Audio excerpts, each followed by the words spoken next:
The U.S. Senate Special Committee on Aging will now come to order. Free market capitalism has helped make the United States the envy of the world.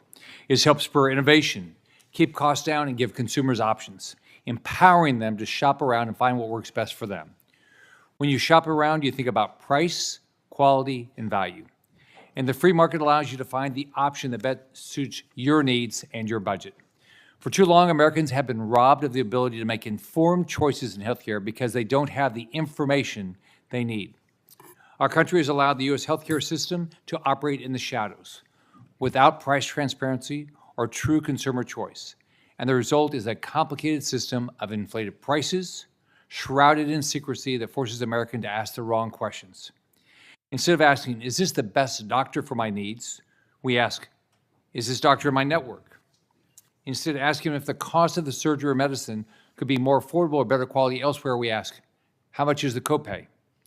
Trying to navigate the bureaucracy to get answers to healthcare costs and pricing can be incredibly intimidating, especially for vulnerable populations like many in our aging community. With healthcare emergencies happen, and we don't always have time to research and shop around for our best option. But for a huge section of our healthcare needs, there is clearly a better way to operate for everyone from patients to doctors. What I'm talking about is known as shoppable services, and they include elective surgeries, lab tests, prescription drugs, and more. These kind of healthcare services make up roughly 40% of all healthcare costs, and there is significant potential to introduce consumer-driven free market reforms like price transparency into this space to help drive down healthcare costs for all Americans, including our aging population. We know some sites and pharmacies charge more than others for these exact same shoppable services. For example, hospitals charge more than ambulatory surgical centers. In Medicare, we try to address this problem through site-neutral payment reform, but in the commercial insurance space, things get more complex. That's because in the current commercial marketplace, it's up to every insurer to reach a cost arrangement with healthcare providers. Those agreements have different reimbursement rates, and those differences get passed on to consumers at different rates. Because of these agreements, the cost differences are not always tied to quality, meaning two patients could be receiving the same treatment, but one could be paying significantly more because of the cost agreement made behind closed doors, and they could actually get a completely different quality and different service, not tied to price at all. For example, MRIs are essentially fancy cameras that take life-saving pictures. You have a digital camera, you have a phone. How much does your next picture cost? Yet there is a wide disparity in pricing and cost passed on to the patient depending on their insurance provider. Lab tests, they're the same. The cost of a test can vary widely by providers, but you're receiving the same quality lab result no matter what you or your insurance provider is paying. Generic drugs, which is up to 90% of the drugs dispensed at a pharmacy, there typically is an upfront price transparency for consumers to price shop. That makes no sense. And I typically quote more specific pricing examples, but providers don't like to publicly list their prices and rely on hiding the actual cost of services they're providing. Not only does this secrecy make it difficult for consumers to make smart, market-driven choices, it allows prices to inflate and drives up costs for everyone. Price transparency is not a partisan concept. It's common sense. When patients can see prices, they can make informed choices. When providers compete on price, quality, and costs go down. When they compete on price and quality, costs go down. Because we don't operate this way right now, there's too much inflated pricing in the healthcare system. And that's true whether you're in New York or whether you're in Florida. The current system simply does not incentivize people to seek lower cost options. Healthcare doesn't have to be any more complicated than a lot of other things. I spent most of my life in business, and I've run one of the largest healthcare companies in the world. I learned pretty quickly that when you make things simple, give people price transparency, and focus on outcomes and quality, the result is lower costs, healthier patients, and a better system for everybody. Today, we have the opportunity to hear from witnesses who have put what I've said into action, and look forward to hearing how they are working to provide service for our aging population and all Americans. I'm also eager to hear their thoughts on how we can work to empower patients to make decisions and reduce some of the inflated costs in our healthcare system. I hope today's hearing will be the start of a discussion on how price transparency and competition can drive down costs, improve quality for all Americans, but especially our aging population. Now, I welcome the ranking member, Senator from New York, Senator Gillibrand, for her opening statement. Thank you, Chairman Scott, and thank you for calling today's hearing. Thank you to all our witnesses. This is going to be an excellent hearing. Everyone in this room today is here because we all agree that the cost of healthcare is too high. In the richest country in the world, it is unacceptable that 1 in 3 adults skip or postpone getting healthcare that they need because of the cost. It's unconscionable that 1 in 3 adults do not take their medication as prescribed because of costs. This afternoon, we will hear from a wide range of witnesses who will share their expertise on how Americans' ability to shop for health plans, medical services, and drugs can help them access the care they need at a cost they can afford. Every year during open enrollment, tens of millions of Americans visit the health insurance marketplace to shop for a plan that works for their family. They're able to see if plans include the doctors that they need or the medications that they need, and weigh the differences between them based on premium costs, deductible amounts, and other factors that matter to their households. It's the ultimate shoppable service. Unfortunately, at the end of this year, crucial tax credits that help hardworking families afford the market-price health plans are going to expire. On average, these families will have to pay more than twice as much for their premiums in 2026, and many enrollees will have to pay more. It's costs they definitely can't afford. Nearly 5 million Americans will likely lose their health care coverage and become uninsured. These enhanced tax credits particularly help many of the 5 million adults between ages 50 and 64 who buy their insurance through the marketplace. These enrollees are people who've had to scale back hours at their job to care for aging parents, people forced to work part-time until they retire because of a physically demanding career, or people who retire early and can't get private insurance because of pre-existing conditions. Over half of the people set to lose tax credit eligibility altogether are within this age range, many with incomes just above the eligibility cutoff for the standard tax credit. By January, they could pay tens of thousands more in premium costs. That's a lot of money out of your pocket when you're trying to save for your retirement. In nearly every state, because of age rating, older adults can already pay nearly 3 times as much as younger adults do for the same plan. Losing tax credit eligibility will compound those higher costs. These older enrollees also have a greater health care need. Even if their premium costs increase dramatically, they're more likely to keep their bank-breaking coverage and be forced to make difficult choices between basic necessities, whether it's food or rent. Older adults who ultimately lose their coverage may avoid seeking care until their needs become an emergency and will then enter the Medicare program at 65 in poorer health and ultimately require more cost-intensive care. I've heard from a lot of constituents across the state about the positive impacts that these enhanced premium tax credits have had on their ability to live and potentially have to make those devastating choices that will make it very difficult to survive. One constituent asks, do I pay for my health care coverage and be healthy, or pay for the food that I feed my family? This is what it comes down to. I'm always going to choose my family. So now, if I go to a doctor for my debilitating migraines or my diabetes or emergency care, I'll have to pay more out of pocket because I can't afford the premiums.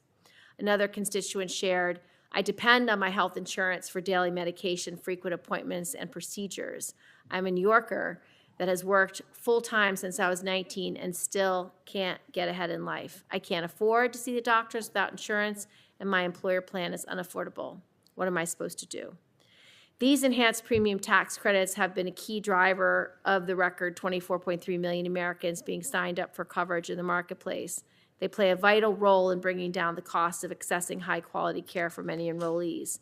The cost of care is still incredibly high, and this is not the entire solution, but it will address an urgent affordability crisis that's happening right here, right now.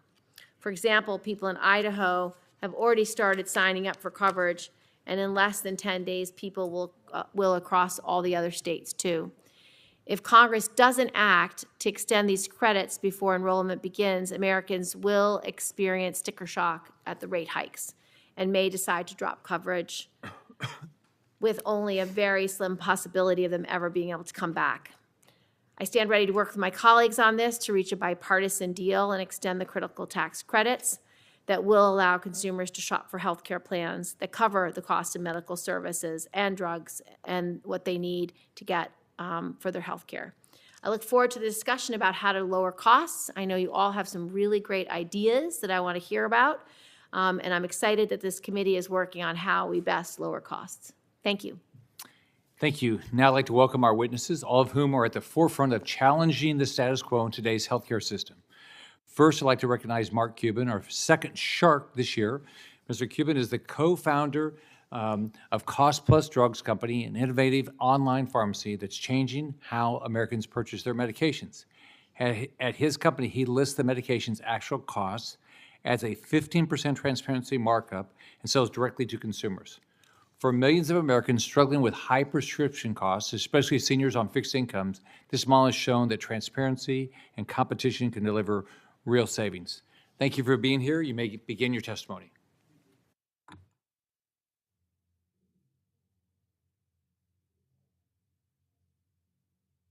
There you go. My Shark Tank companies hate selling on Amazon, but most don't have a choice. About 162 million Americans shop there, and if you want to reach them, you have to play by Amazon's rules.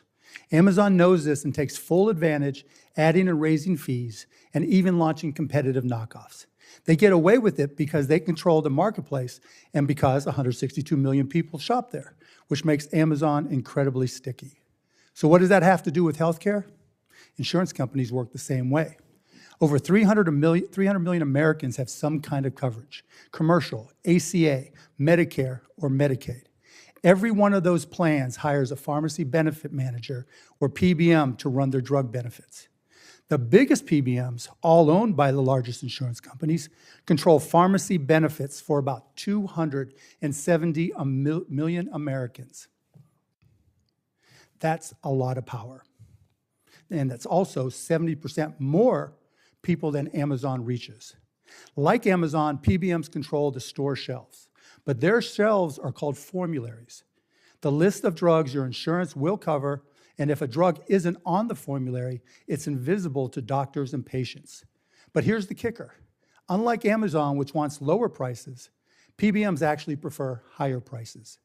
They say they negotiate lower drug costs, but they don't. They auction off access to their formularies to the highest bidders. Drug companies pay the rebates and fees PBMs demand so their drugs can be covered and prescribed. If they don't pay, they lose access to millions of patients and plenty of doctors, costing them billions.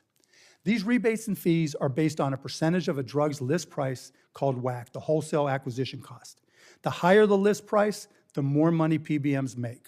Because PBMs are so powerful, that inflated list price becomes the reference point for the entire drug supply chain. Take a hypothetical $600 brand name drug.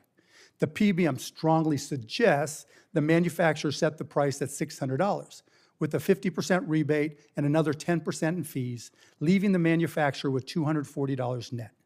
Meanwhile, wholesalers buy the drug at that same $600 list price.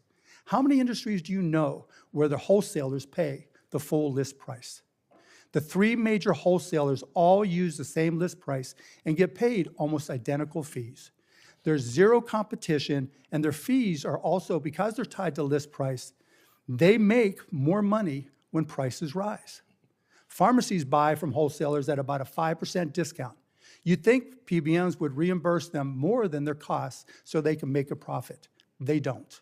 When a pharmacy fills a brand prescription for an insured patient, it's often reimbursed less than what it paid for it.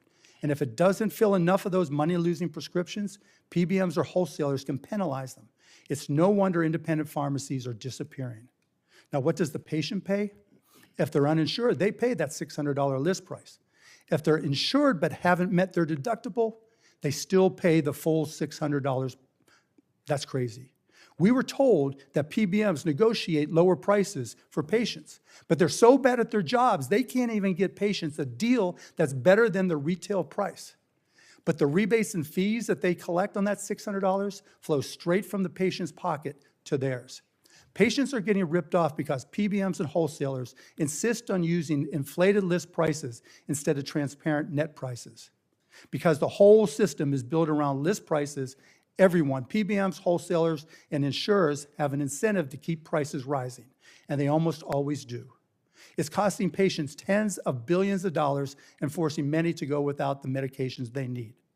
But here's the saddest part. Self-insured employers, states, the federal government, they all keep on signing contracts that lock in this broken system. We blame PBMs, but the real problem is the CEOs, administrators, and state officials who keep renewing these contracts. Every one of them complains about rising healthcare costs while signing deals that make prices go up. Big brand pharma is part of the problem too. They hate PBMs, but still play along. If manufacturers, wholesalers, and payers move to net pricing, meaning the price after all rebate and fees, patients' out-of-pocket costs could drop by half overnight, saving patients billions every year. There's a reason the US has the highest drug prices in the world. We're the only country that uses PBMs. And there's a reason we have some of the lowest priced generics. PBMs can't control generic pricing from companies like Cost Plus Drugs. So what do? 1, count all cash payments towards deductibles. 2, base patient out-of-pocket costs on net price, not list price. 3, separate formularies from PBMs to end their power. And 4, and specialty tiers. It's just an excuse to charge more. Fix that, and we finally put patients, not PBMs, back at the center of American healthcare. Thank you. Next, I'd like to introduce Dr. Keith Smith, co-founder of the Surgery Center of Oklahoma and the Free Market Medical Association. Dr. Smith is a nationally recognized leader in healthcare, transparency, and free market reform. More than 25 years ago, he helped establish the Surgery Center of Oklahoma, one of the first facilities in the nation to post all-inclusive upfront prices for every single surgical procedure, covering the surgeon, facility, and anesthesia all in one transparent bundle. His center consistently delivers care at a fraction of the cost of traditional hospital settings while maintaining exceptional outcomes and patient satisfaction.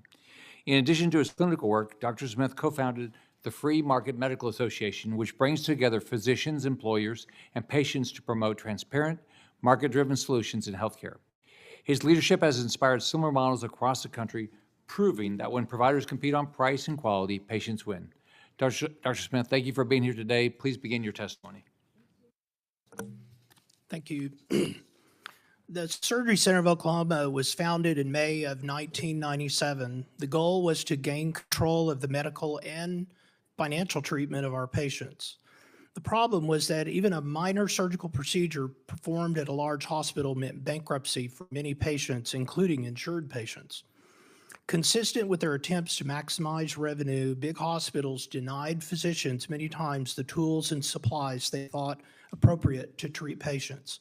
And yet hospitals continue to book ever-increasing profits even today. I've changed this model.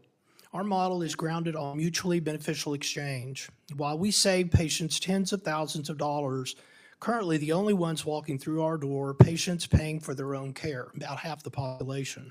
Because if someone else is paying, they don't shop or care how expensive something is. We were excluded from insurance from the very start, which meant that we had to be creative. We started quoting patients all-inclusive prices. It was simple math. What fee did the surgeon think was fair? What was fair for anesthesia? And what was the time and materials-based charge for the facility? It turns out that our prices were usually less than the patient's in-network deductible and copay. Today, our total charges are still only 1/6 to 1/10 of what large hospital systems near us charge for the same procedure, and even more extreme price discrepancies are routine. In fact, we recently performed a tonsillectomy on a child for $3,875 after the family had been quoted $72,000 by a Dallas area hospital. Our prices remain half what Medicare pays big hospitals and less than what Medicaid payments are to the hospitals for the very same procedure. The Surgery Center of Oklahoma quoted prices over the phone to patients until 2009, which is when I launched the first website displaying all-inclusive surgical prices. I had 3 goals in mind, all of which I would argue have been achieved. First, I wanted sticker-shocked patients to easily find us. Second, I wanted to start a price war so patients far from Oklahoma could use our pricing as leverage in their market. Third, I wanted to better understand why the same market discipline other industries must endure was seemingly not a thing in healthcare. The first patients to arrive after posting our prices were Canadians. These patients are forced to wait in lines longer than the misery they can endure without care. Then it was the uninsured, beneficiaries of self-funded health plans, and members of cost-sharing ministries. Approximately half our patients travel from out of state or out of the country to Oklahoma City for their surgical care. As news of the success of our model has grown, so has the number of facilities, and I'm happy to report large hospitals who have now copied us. Price matching in the industry has had a deflationary effect, even on the price gouging facilities, as they stand to lose business and patients if they don't compete. Our model also increases the quality of care because physicians with unpredictable outcomes shy away from this tightly disciplined space. The good surgeons would rather perform a surgery at my facility due to better conditions and the higher pay they actually receive. While building the surgery center and changing the market, my mission is now grown. I now also run Atlas Billing Company, which facilitates payment bundles for the Surgery Center of Oklahoma and is now curating and implementing surgical bundles for many other facilities now attempting to accommodate price-sensitive buyers and patients. I'm also a co-founder of the Free Market Medical Association, a mission-driven organization that works to bring buyers and sellers together in the United States, promotes market discipline in the industry, and now has 37 state chapters. To the industry big shots, or as I call them, the cartel, the healthcare system in this country isn't broken. It's working exactly as it was designed, meant to enrich the corporate elite and intermediaries at the expense of patients and the American people at large. Fortunately, the alternative approach I've described is becoming more widespread. As insurance deductibles balloon and delays and denials become more commonplace, affordable, high-quality care is fortunately available for victims of the system. I predict that shoppable medical services will become particularly critical for older Americans as an increasing number of physicians opt out of or severely curtail their exposure to Medicare. Thank you. Thank you, Dr. Smith. Now I'd like to introduce Dr. Don Moulds, the Chief Health Director for the California Public Employees Retirement System, CalPERS. Dr. Moulds oversees one of the largest public health purchasers in the United States, covering more than 1.5 million public employees, retirees, and their families. Under his leadership, CalPERS pioneered the use of reference-based pricing, where they set clear benchmarks for elective procedures like joint replacements and allowed patients to shop for care that meets both cost and quality standards. Dr. Moulds brings valuable insight into how large purchasers can use data and competition to make healthcare markets work the way every other market does to the benefit of the consumer. Thank you for being here. Please begin your testimony. Chairman Scott, Ranking Member Gillibrand, and members of the committee, thank you for inviting me to testify on behalf of the California Public Employees Retirement System. My name is Don Moulds, and I serve as Chief Health Director for CalPERS. With more than 1.5 million members, CalPERS is the largest commercial health benefits purchaser in California and the second largest commercial purchaser in the nation. We contract with numerous large health insurance companies to provide our members with a variety of health plan offerings. In 2024, we spent about $12.5 billion to purchase health benefits for active and retired members and their families. CalPERS employs a range of innovative cost containment strategies to address rising medical costs. Among these is reference-based pricing, which has proven to be an effective tool for addressing shoppable services that tend to vary greatly in price. In 2011, CalPERS implemented a reference pricing program for hip and knee replacements, which are good examples of services with significant cost variation across facilities. Through this program, 46 California hospitals that met quality standards agreed to a fixed price of $30,000 for these surgeries. Members who chose reference price facilities paid standard coinsurance, while those who opted for non-participating facilities were responsible for any costs above the reference price in addition to their standard coinsurance. Within 2 years, the program increased the portion of members that used the preferred facilities from about 50% to 64%. But what was particularly noteworthy was that the non-reference price facilities reduced their charges to meet the CalPERS reference price.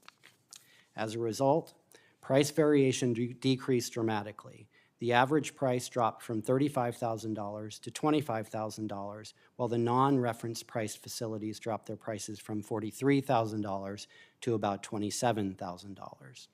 While we anticipated savings from the consumer choice effect, the most significant impact was the downward pressure on the market overall. The program remains in place today, and our analysis reveals sustained savings of approximately $4 million annually through 2020. In 2012, CalPERS introduced a second reference pricing program for colonoscopy, cataract, and arthroscopy services, establishing a set reference price for procedures performed in hospital outpatient settings to incent members to choose ambulatory surgery centers, which are comparatively less expensive and higher quality. As with hip and knee replacements, we saw members choose the more cost-effective sites of care, resulting in $5 million in savings per year, an average reduction of 21% for these procedures. CalPERS extended its ambulatory surgery center reference pricing program to 12 additional procedures in 2018. Last year, CalPERS implemented a member incentive program to encourage members to use independent labs instead of much more costly hospital-owned labs. Early data suggests that preferred lab use increased by a modest 4% in that first year and saved our members $2.4 million in the first year. This program is different from earlier reference pricing programs in that it eliminates cost sharing for members using the low-cost labs, but does not increase their cost sharing for using higher-priced labs. Reference-based pricing has showed promise, but it does have its limits. For smaller purchasers without the data resources of CalPERS, access to transparent pricing information is critical. Moreover, research suggests that if implemented as broadly as possible, reference pricing only saves about 5% of total cost of care. Overall savings are limited by the small number of procedures where reference pricing makes sense. While reference pricing is well suited for non-emergent elective procedures with significant price differences, many healthcare services are far less shoppable. This is one of the reasons why CalPERS adopts a broad-based approach for reducing costs. For example, we have included cost trend guarantees in our newest contracts with our third-party administrators and our pharmacy benefits manager in order to achieve critical financial alignment. Addressing high-cost markets is also a priority. CalPERS pays prices that are about 1/3 higher in Northern California than it does in Southern California, largely because of a comparative lack of provider competition in the North.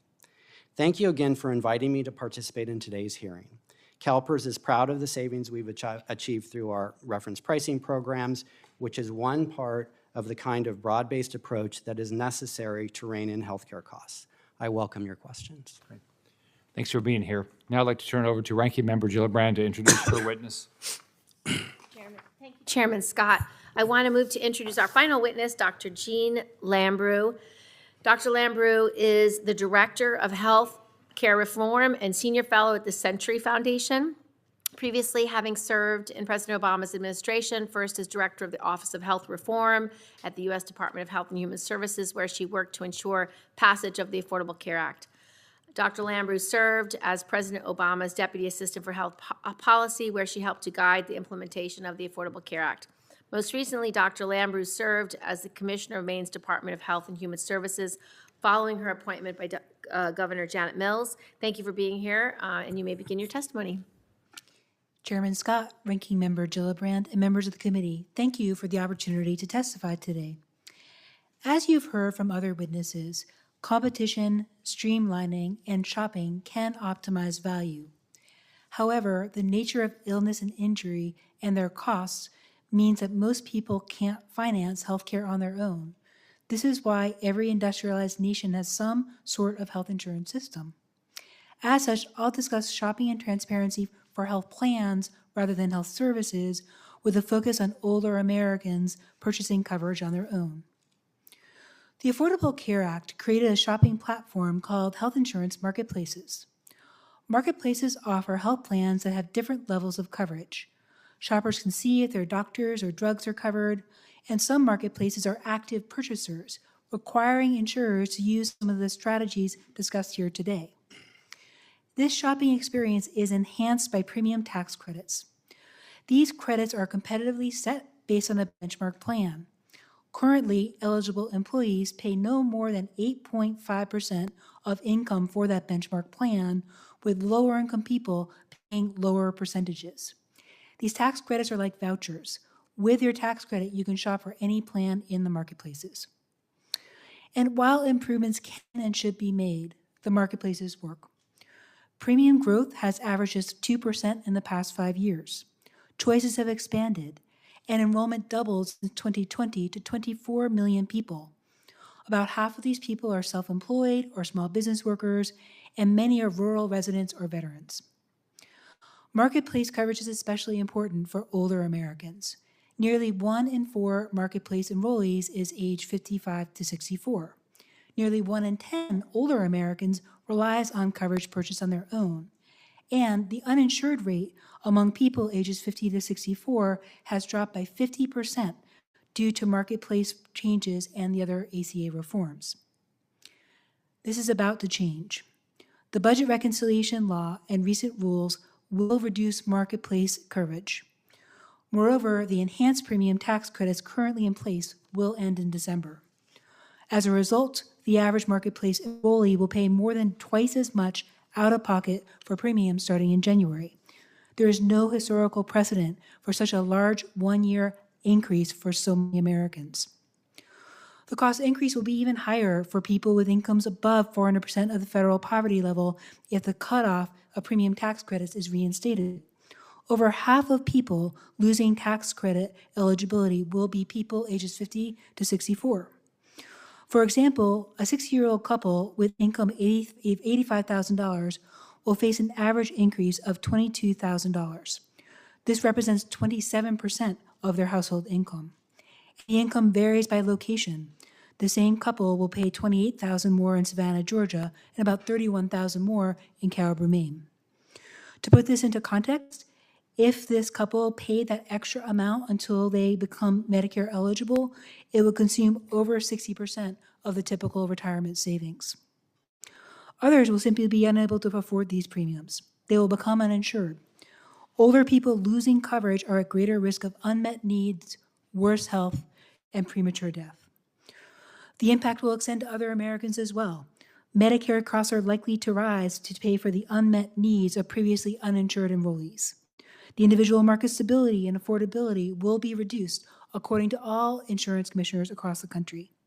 And in the words of the American Hospital Association, there will be an impact on the entire community, even those with coverage, because of an influx of uninsured patients into emergency departments, causing longer waits, stressing the whole healthcare system, and the inability to get the care that they need. In conclusion, Americans want clear choices and affordable options for health coverage as well as health care. Extending tax breaks for private health insurance can help achieve that goal. Thank you for the opportunity to present this testimony. Thank you. Now we'll go to questions. We'll start with Senator Tuberville. Thank you, Chairman. Thanks all of you for being here today and talking about a subject that's very important to all Americans across the country, and as Dr. Smith said, an out-of-control healthcare system, which it is. Mr. Cuban, innovative companies like Cost Plus Drugs have already proven that bypassing traditional PBMs can deliver real savings at pharmacy counters. President Trump has announced Trump RX, a new website to connect patients directly with the best prices.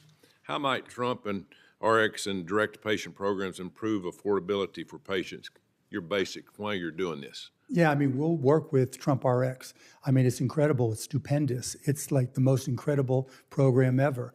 And so we're excited to offer them our API so that they'll be able to download our daily prices. So when they go down, everybody benefits. Plus, I like what they're doing with the MFNs because, as I mentioned in my comments, our brand drugs are more expensive because PBMs are involved.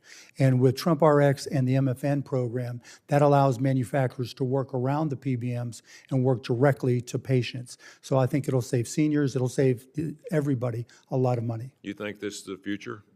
I don't think it solves the ultimate problem of how the system is designed, but I think it's something that we obviously agree on because that's what Cost Plus Drugs is.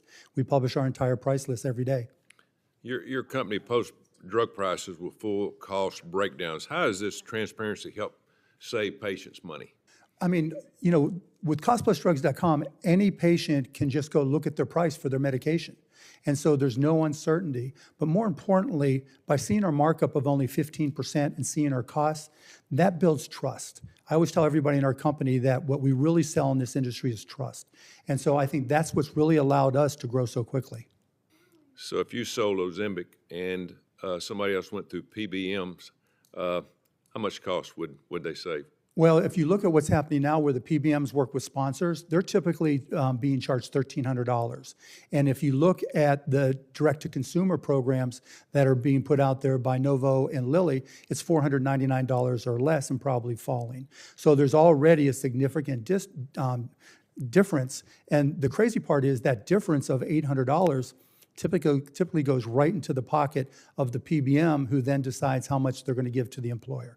So it's a huge amount as of right now. Thank you. Dr. Smith, the Surgery Center of Oklahoma has proven that real price transparency can lower cost and improve patient access, which is something we often hear discussed in the context of PBMs and prescription drugs. What inspired you to create this transparent surgical model, and what parts of the traditional healthcare system, much like PBMs in the drug space, were you trying to get around? Well, we started the Surgery Center of Oklahoma because, frankly, practicing in a big hospital as an anesthesiologist, I served as an accessory to a financial crime. Surgeons were also being denied the tools, many of them required to appropriately treat patients due to the cost-cutting measures at hospitals trying to maximize their revenue. So I didn't grow up in a home like that. I grew up, there's a golden rule, mutually beneficial exchange. And so as a hospital-based physician, the only way I could escape that was to own and control my own facility, and where I was responsible to the patients, not just for the medical treatment, but also the way financially we dealt with them. So if a patient asked, you know, what can you do about this bill? My answer was everything, including not charge them. So we're in a good position to be charitable on an individual basis, and that's really the answer. We started it because we wanted to be in control of the medical and the financial journey the patient had in their healthcare experience. You know, some patients, some people argue that patients won't shop for care or that it is too complicated to understand. Do you think that is true, and what savings have you seen for patients when prices are available? Well, patients will not only shop for care, but they'll vote with their feet. Half the patients we see at Surgery Center of Oklahoma do not live in Oklahoma. We see patients from Europe and Africa, all over the United States. And self-funded employers see such an insane price difference between our prices and the local hospital where they're doing business. They waive all out of pocket for those employees and a companion to fly to Surgery Center of Oklahoma and have their procedure. And not just us, but those who've copied us. So people will shop and they'll travel. And furthermore, they'll hold our price up in front of their local hospital and tell them, match this, or I'm going to Oklahoma City. We had a patient from Georgia that was going to be charged $40,000 for a urologic procedure, and our online price was $4,000. And the hospital matched our price because that would have been the second patient that month that came to Oklahoma City, and they didn't want to see that. The patient reached out to me later and said, you saved me $36,000 and you didn't even perform the surgery. So there is a market that is developing. It's a competitive market. It's driving prices down. It's driven prices down in Oklahoma City, I know. And quality goes up at the same time. Thank you for what you're doing. Thank you, Mr. Chairman. Senator Tuberville, Ranking Member Gillibrand. Thank you very much. Ms. Lambrew, why do so many adults between the ages of 50 and 64 rely on the enhanced premium tax credits? And how do you anticipate adults between the age of 50 and 64 will be impacted if these enhanced premium tax credits are not renewed? How will they be able to save for retirement? What will the impacts be? Yeah, just to start with, we know that as people approach age 65, they often go to part-time work, some retire early, some are forced to retire early, working in a hard construction job or some other physical job. They just can't make it till age 65 when they can enroll in Medicare, which is why we really see 23% of all of our marketplace enrollees are in that age group versus 15% of the rest of the population. So it definitely is a more important source of coverage for that group. It's also important for rural areas where we also know residents are older. Farmers typically don't get employer-based insurance. They have to buy coverage on their own. We just know that these demographics make it more important for them. And the numbers are pretty stark, that the cost of health insurance across the board is high, too high. We should look at all available options to lower employer coverage, Medicare, Medicaid, and marketplace coverage. But for these people right now to be facing these kind of numbers, again, an average of over $20,000 for a couple at 60, that is impossible for a lot of these families to deal with. But your choices are, if you're chronically ill, do I pay that amount to maintain my coverage, or do I become uninsured, and what does that mean? And I do wish many of these programs that we're talking about today would be a solution for those people. They will help. I have no doubt that these will help, but I think there's more that will be needed for people who are older, chronically ill, who are about to face these large out-of-pocket premium increases. Thank you, Doctor. Mr. Cuban, can you speak to this conversation about unaffordable deductibles? Can you talk a little bit about what this will result in, whether it's increased hospital visits, emergency room visits? What does this vicious cycle of unaffordable health care costs lead to, and how does it stress the healthcare system? Well, no matter what your premiums are, and you pay them, if you can't afford your deductible, you don't really have insurance. And what ends up happening is either you go to the emergency room, you do nothing at all, or you're at the mercy of the provider, hoping they can provide some sort of financing for you. Either way, it creates very difficult situations for seniors, for entrepreneurs, for anybody in that situation. And as I alluded to in my comments, we don't do anything to help people who are unable to afford their deductibles. And in fact, we make it more difficult. Dr. Smith alluded to the fact that, the cost of a surgery could be extremely high. And if you can't afford your deductible, you can't get it. In the case of pharmacy benefits, if you have a drug like Eliquis where the list price is $600 and you have a $4,500 deductible under an ACA Silver plan, you're going 7 months having to pay full list price. And if you can't afford to do that, you're out of luck. Right. Dr. Smith,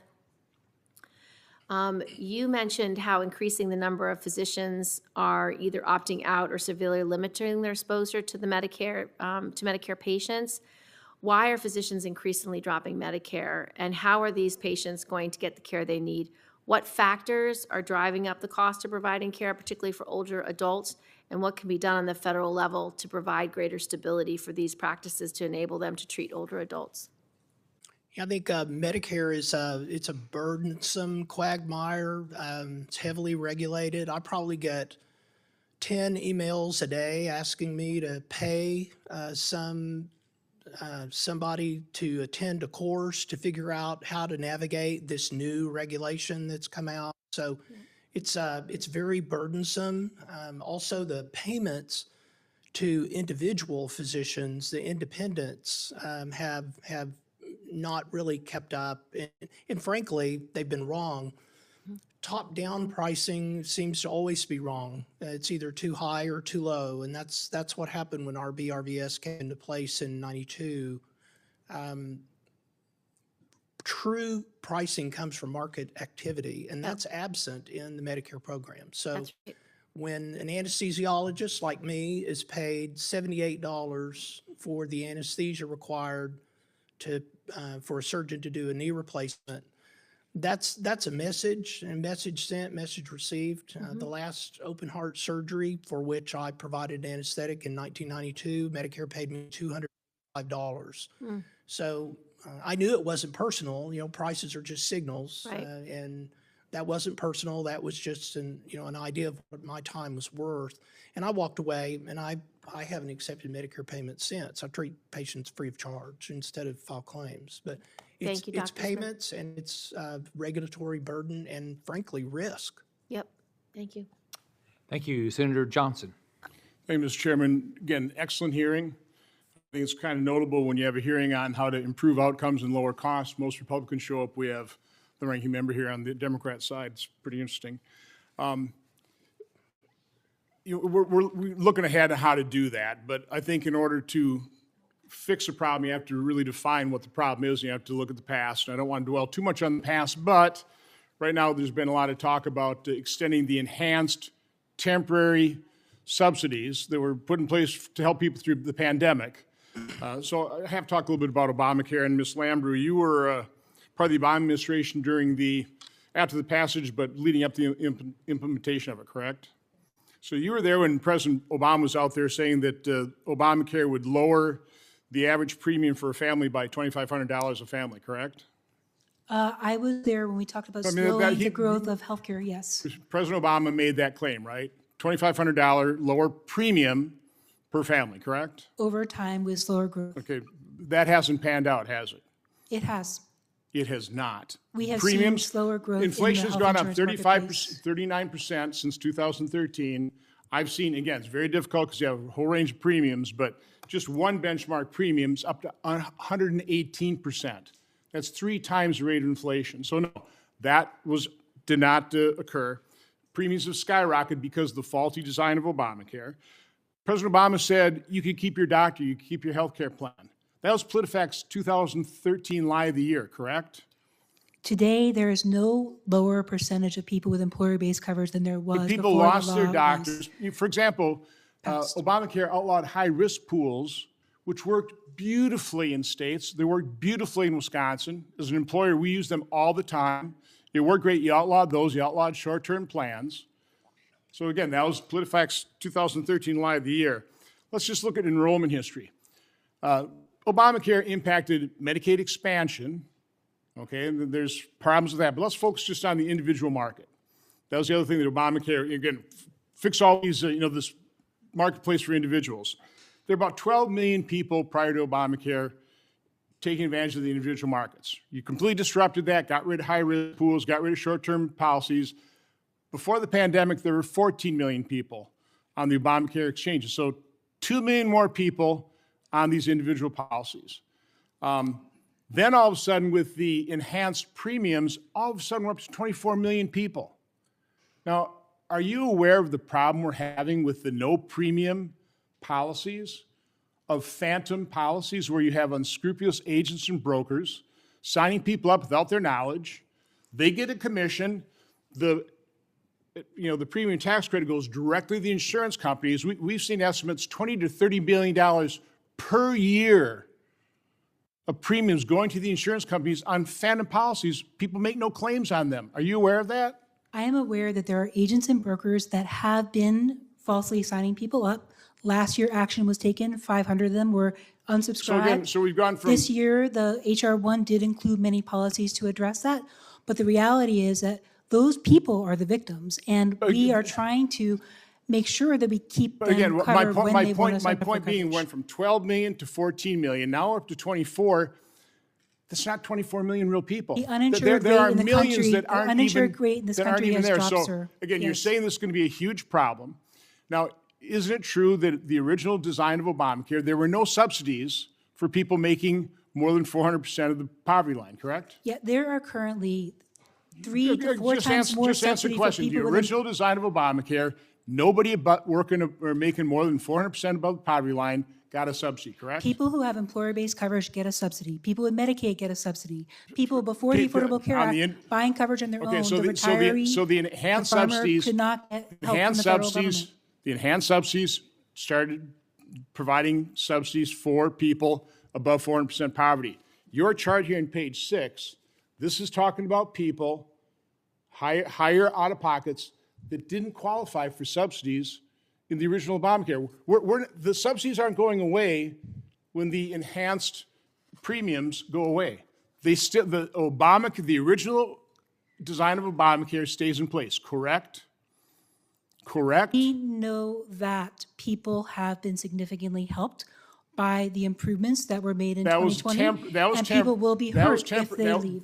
So were many pandemic policies, telehealth, those were temporary enhanced, tax credits, those yeah. were temporary enhanced subsidies, And the Democrats, in their law, they scheduled them to expire this year, right? Republicans had no point in that at all. The Part of that at all. That 2017 was designed by tax cut Democrats bill to also had expire. policies that ended, that just got extended without being paid for. Tax So again, extenders happen all the time. you are claiming harm to people that never qualified for the subsidy under the original Obamacare. Now you're also saying, because you're quoting people at the hospitals, if these enhanced subsidies expire, as they were meant to do by Democrats, it's going to be a calamity for the hospital industry. All that's happening is we're going back to the original Obamacare. So what you're saying is going back to the original design of Obamacare is going to be a calamity Going for back to hospitals? 1965 practices for medicine are also a calamity. I mean, we figured out something that worked. It should be extended. People have been helped by it. Costs have been growing slower than private employer-based coverage. Choices have gone up. Could it be improved? Without a doubt. But I think it is a fact that the uninsured went down. Cost growth have not been excessive. We have more choices. Deductibles have actually gone down. We really have seen in the last few years people able to choose deductibles that are now on average $400, not the higher amount. So I think the Chairman, numbers show that the policy has met My point is, a number of goals. My point is, if these enhanced subsidies expire, all that happens is we go back to the original design of Obamacare, which didn't work, didn't lower premiums, people couldn't keep their doctor, couldn't keep their health care plan. It's been a disaster, and the reason Democrats want to extend these subsidies, the reason we have subsidies is to mask the fact that Obamacare drove premiums sky high. And what this hearing is about is how can we bring those actual premiums down, deliver better outcomes, and we've got some great examples here. Doctor from Oklahoma is doing some marvelous things. It's called bringing consumerism, the free market principles back into healthcare. Republicans were interested in that. Democrats aren't. Thank you, Mr. Chairman. Thank you, Senator Johnson. Senator Husted.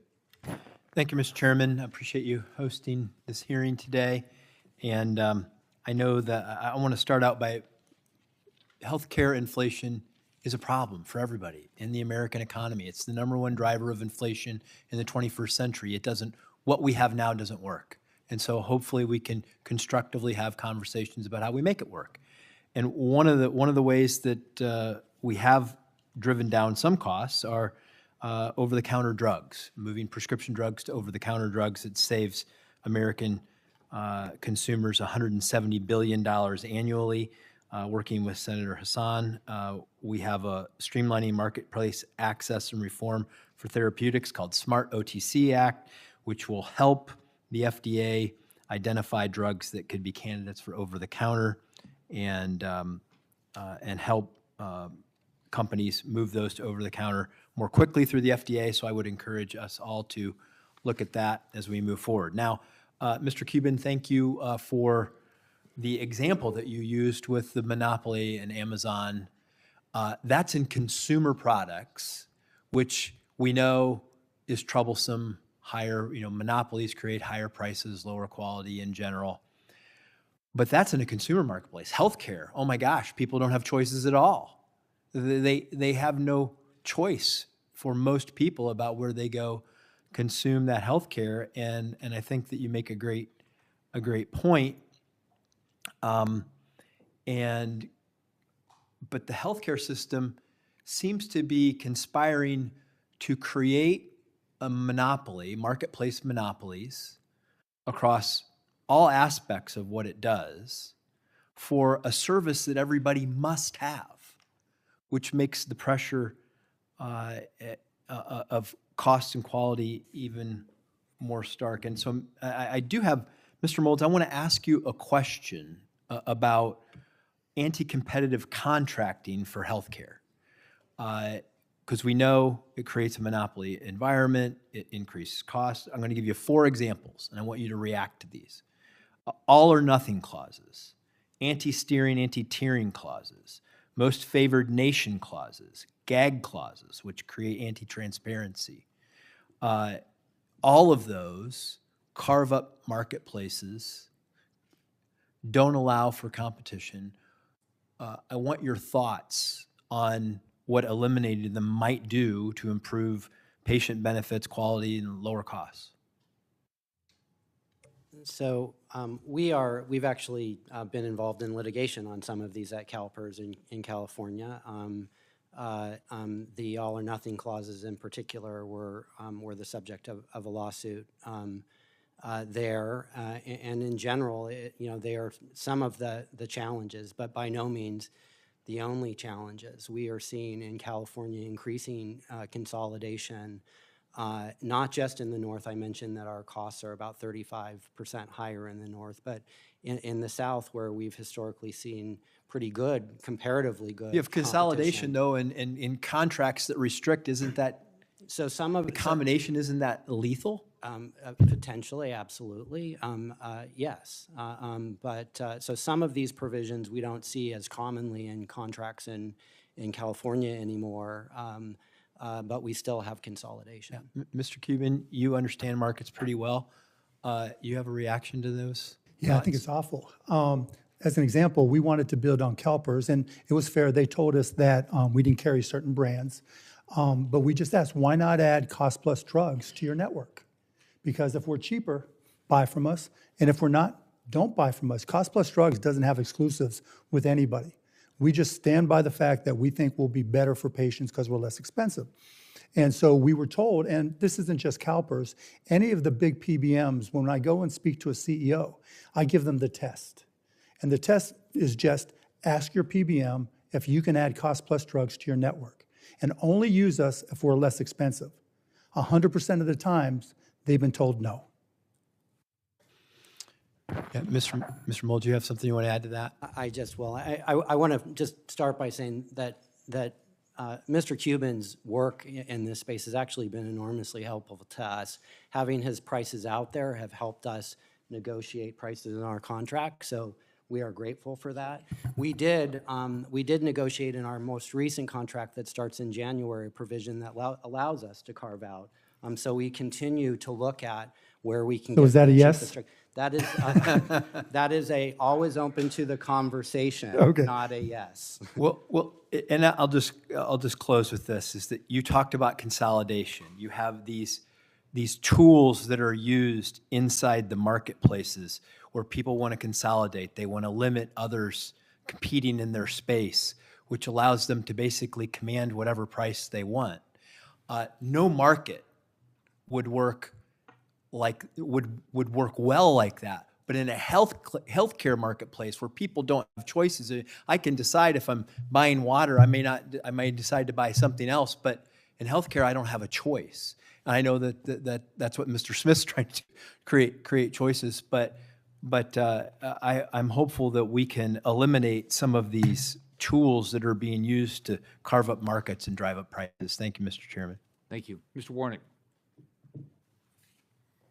Thank you, Chair Scott and Ranking Member Gillibrand, for organizing this meeting, or this hearing, I should say. 9 months ago in this committee, I warned that seniors in Georgia could see a $20,000 annual increase in healthcare premiums should congressional Republicans let enhanced affordable care tax credits expire. And here we are, just over a week before the start of open enrollment, and we're in an even worse place than we were 9 months ago. Mr. Cuban, most Americans probably know you as an investor in startups and innovative small businesses. I'm a fan of Shark Tank. Thanks. In that role and as an entrepreneur yourself, is it fair to say that you know a little bit about how small business owners and entrepreneurs think about their money and startup expenses? I would say so, yes. And would you say that among those considerations and expenses, that includes their healthcare expenses? Yes. And how their healthcare costs factor into their plans for growth and sustainability? Yes, sir. So let me show you something. This is the cost of the premium for a senior, 2025. This person is 62 years old, small business owner in Georgia, taking home just $65,000 in 2025. The other side shows the cheapest option for that same Georgian, so $228.17 a month. Now, with the expiration of these tax premiums, $1,142.71. That's quite a jump. How would this monthly jump affect that Georgian's ability to grow her small business or even just make ends meet? It makes her make a lot of hard choices, either to try to find the money to pay for the premiums or to go without insurance. And I think the greatest challenge has been in all of this is that small business owners, Americans that are on the ACA, haven't had enough time to plan for it. It's one thing to know that your premiums are going up. It's another thing not to know how much and how soon, right? And so now we're just, in Texas, people are just now starting to see open enrollment, and more we'll see in a couple of weeks. And as a small business looking to the ACA for their employees, it's going to be terrifying for them. And if they forego insurance, is it fair to say that would drive up premiums for everybody? Yeah, of course, because healthy people are going to be most likely not to take insurance. Right. And this gut punch for small businesses impacts the overall economy because small businesses are such a big part of our economy. Well, of course, there are 33 million companies in this country, 30 million of them are solopreneurs, one-person entrepreneurs, companies. And if you're taking $800, give or take, a month out of their pocketbooks, they can't invest it in inventory, et cetera, et cetera. So it makes it much more difficult to run your company. Yeah. I would imagine that come November 1st, more of my colleagues on the other side of the aisle will start hearing from folks in their own states who won't be able to afford their health care next year. In fact, millions of people across the country are starting to log on today to see their plan premiums for next year double. And that's not the exception. That's quite prevalent. People are seeing their premiums double, as you see here, triple, quadruple, all because my friends on the other side of the aisle refuse to fund the government and fund health care. Dr. Lambrew, why are older Americans especially harmed by the expiring premium tax credits? Well, in addition to there being more of them in the marketplace than would be in the general population, we also know that older people have greater healthcare needs. So when we look at the average healthcare costs for a 55 to 64-year-old, it is 3 times the average healthcare costs of an 18 to 24-year-old. So their needs are greater. That also means that when these price increases hit them, it will probably force those harder choices. Again, do I follow the advice of my doctor? Do I take a medication as needed or skip pills or forgo them? Do I choose between my retirement savings, my groceries? There was a woman from Georgia who's 57-year-old said, this amount may not seem much to the government or to the insurance companies, but for me, it would most likely mean sacrificing essentials, groceries, gas, basic necessities that I rely on. Given that reality, do you think it's a good idea for Congress to wait until December 31st to address prices? I do not. People are shopping in Idaho already. They're looking in 12 or 13 states at the actual prices they're going to pay. And a week from Saturday, they're going to go in. And we know from last year's experience, 3 million people came in the first 2 weeks. And if they come in and their prices are going to be much higher than they expect, they may never come back. Thank you so much. This is a crisis. It needs to be addressed right now. And I would urge my colleagues to join us in funding the government and extending these health care premiums for the health care of millions of Americans. Thank you very much, Mr. Chairman. Thank you. Senator Moody. Thank you, Senator Scott. I appreciate you calling this hearing. I'm one of the newest U.S. senators, and it pains me to say about every hearing I'm in, we hear more and more ways government can throw money at a problem to fix it. And it's so great that we're having a hearing on outside of government throwing more money at a problem, ways that we might actually bring down prices. And I appreciate all of you being here today, taking time to be here. Many of you have experiences in this area and have great suggestions on this and experiences on this topic. I think the next step is our chairman might hold a Shark Tank for healthcare ideas on how to just be ready. That's the next invitation, I am sure. We in most every other industry, we expect a fair and free market. And it's always expected that you would know the prices as consumers when you're shopping. It seems to be the only area where we don't have transparent pricing, especially and we especially need to focus on it when shoppable services represent 35 to 40% of U.S. healthcare spending. So if the data's right and we spend $14,570 per person per year on healthcare, that is more than per capita than any other country on earth. And that just is insane to me. Thankfully, we have leadership that's digging in and trying to figure out how we can come up with new ideas to tackle prices. But what was shocking to me is that, and when I look back over the course of my own medical history, it's so clear, and it's been there all along. You never find out how much things cost until months later when bills start showing up. In fact, only 17% of Americans know how much their healthcare products or services cost before they receive them. That is insane, and no wonder no one is shopping. It's a captive market of consumers. I was so appreciated hearing your testimony, Mr. Smith, about the Surgery Center of Oklahoma and how you challenged other facilities to offer competitive pricing. The one example you gave was one family was quoted $72,000 for a procedure at a major hospital, and then when they found their way to you, they only paid $3,875.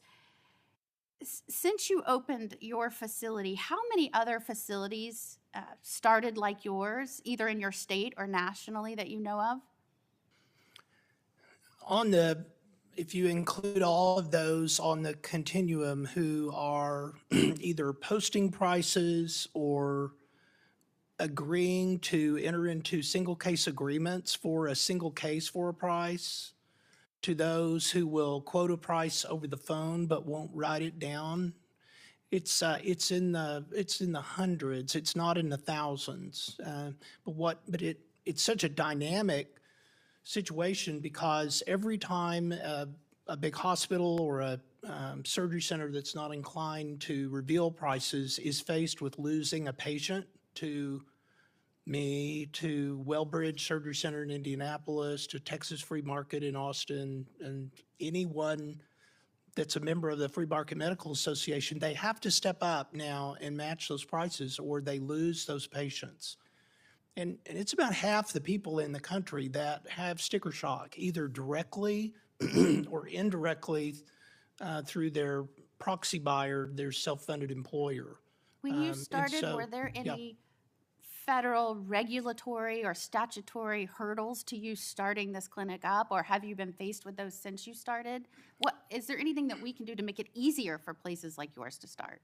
The two hurdles that I think this movement faces are, one is the overpayment that is sent to hospital-owned doctors and facilities by Medicare because they use that extra money to consolidate the industry and to run independent physicians and facilities out of business. That site neutrality is what I think people are talking. And I don't advocate paying the independents more. I advocate paying the hospitals less. How quickly after you started did you start seeing the market adjust around you? I'm sorry?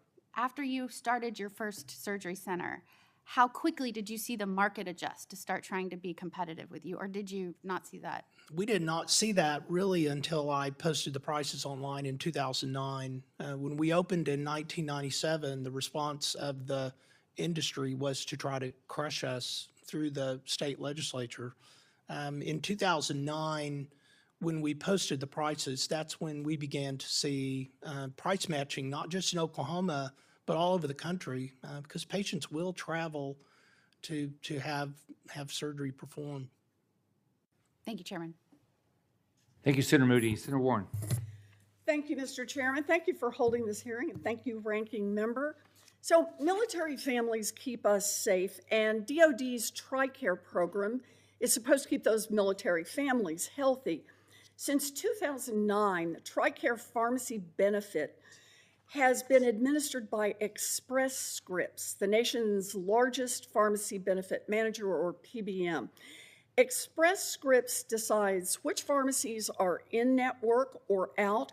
So when one of those 9 million military families needs to pick up a prescription, Express Scripts decides where they can go to have it filled, and then they pay the pharmacy. Now, Express Scripts is owned by the multi-billion-dollar health insurance company Cigna, and Cigna also owns a mail-order pharmacy called Accredo that participates in TRICARE. In other words, Cigna owns the company that pays the pharmacies, and it also owns the pharmacy chain that is getting paid. The result?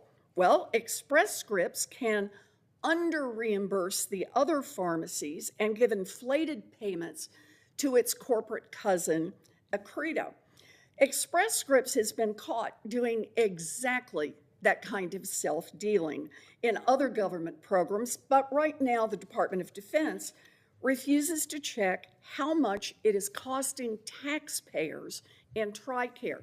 Mr. Cuban, you understand this business, so let me ask you, would requiring Express Scripts to disclose the difference between what it pays its affiliated pharmacies and the unaffiliated pharmacies help save taxpayers' money or cost taxpayers' money? It would save a lot of money, and it would keep smaller independent pharmacies in business. Okay, that makes sense to me. It seems pretty common sense here.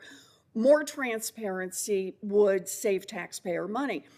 But the Congressional Budget Office disagrees with you and me on this.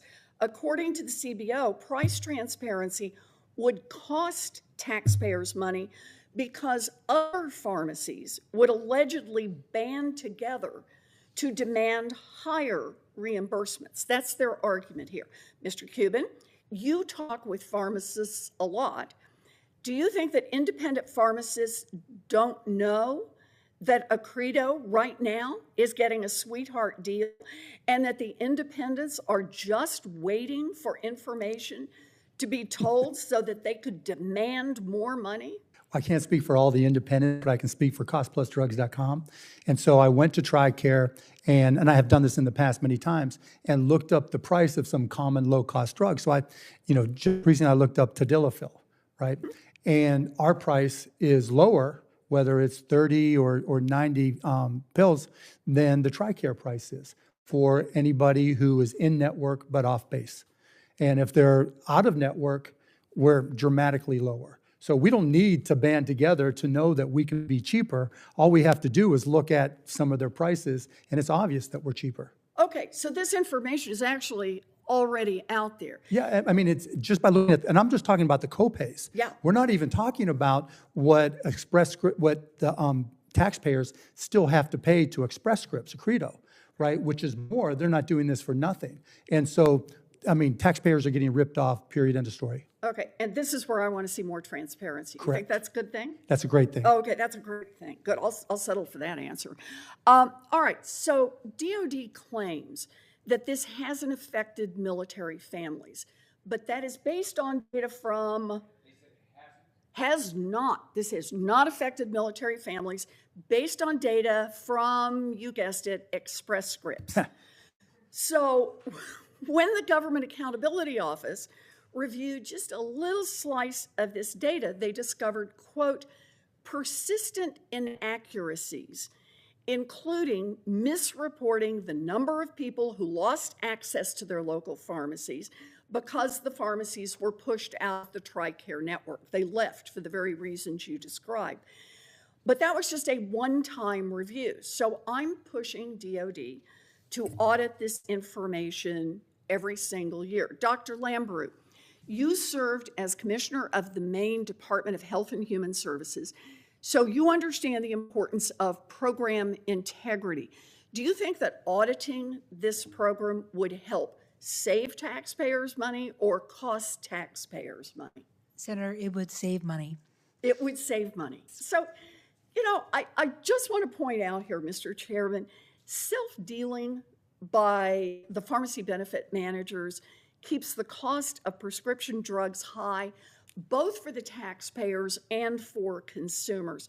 I'm going to keep pressing CBO to update their analysis of the PBMs, and I hope to work with all of my colleagues to pass proposals to rein in self-dealing by the PBMs in TRICARE and beyond. including my bill with Senator Hawley that would make the same company, say that the same company cannot own a PBM and an insurance company and pharmacy at the same time. Look, we need to stop these giant corporations from ripping off American taxpayers and get a little more competition in the drug market. Thank you, Mr. Chairman. Thanks, Senator Warren. Senator Justice. Mr. Chairman, thank you. Ranking member, thank you. Thank you to all the witnesses. Better turn the thing on. But first and foremost, I mean this from the bottom of my heart. This discussion needs to happen on and on and on. We know we're dealing with a train wreck here, a runaway train wreck, and absolutely something's got to be done. Now, I don't have a clue in the world why on earth transparency is bad. But let me just say this before I go any further. I've got to just tell you just this story real quick. We're in a government shutdown right now. And really and truly, from my standpoint, I'm not very happy with the Democrats. But at the same time, I was just going down the hall just a little while ago, and there was a lady standing there that's a custodian. And she was talking to a friend of hers, and the friend doesn't know what to do. And because the friend is so upset, the friend's crying, and she's crying. I would tell us all just one simple thing, because I'm not here for anything. Really and truly, when it really boils down to it, at the end of everything we do, there's a name and there's a family. And we should all take that to heart. Now, with all that being said, on top of all that, I would say to you just this. I'd go back to when I was a governor. And I've got to read to you one thing. I'd even halfway forgotten about this, but I signed a bill when I was a governor not long ago, House Bill 2263 into law, the first of its kind legislation that crack down on the PBMs. It requires insurers and PBMs to pass along negotiated drug savings directly to the patients, helping to lower costs in West Virginia with commercial insurance. Let me tell you, I speak in really common terms. I've just got a very quick couple of questions. But in a state like ours, Mr. Cuban, many people rely on independent pharmacies. What kind of pressures are the PBMs putting on these pharmacies? It's horrific. So I mentioned in my testimony that, first of all, the wholesalers buy drugs at the list price. And then they sell to the pharmacies at just under the list price, which means those independent pharmacies, small businesses, are out a lot of money. So for instance, on an Eliquis $600 point price, they're out $570.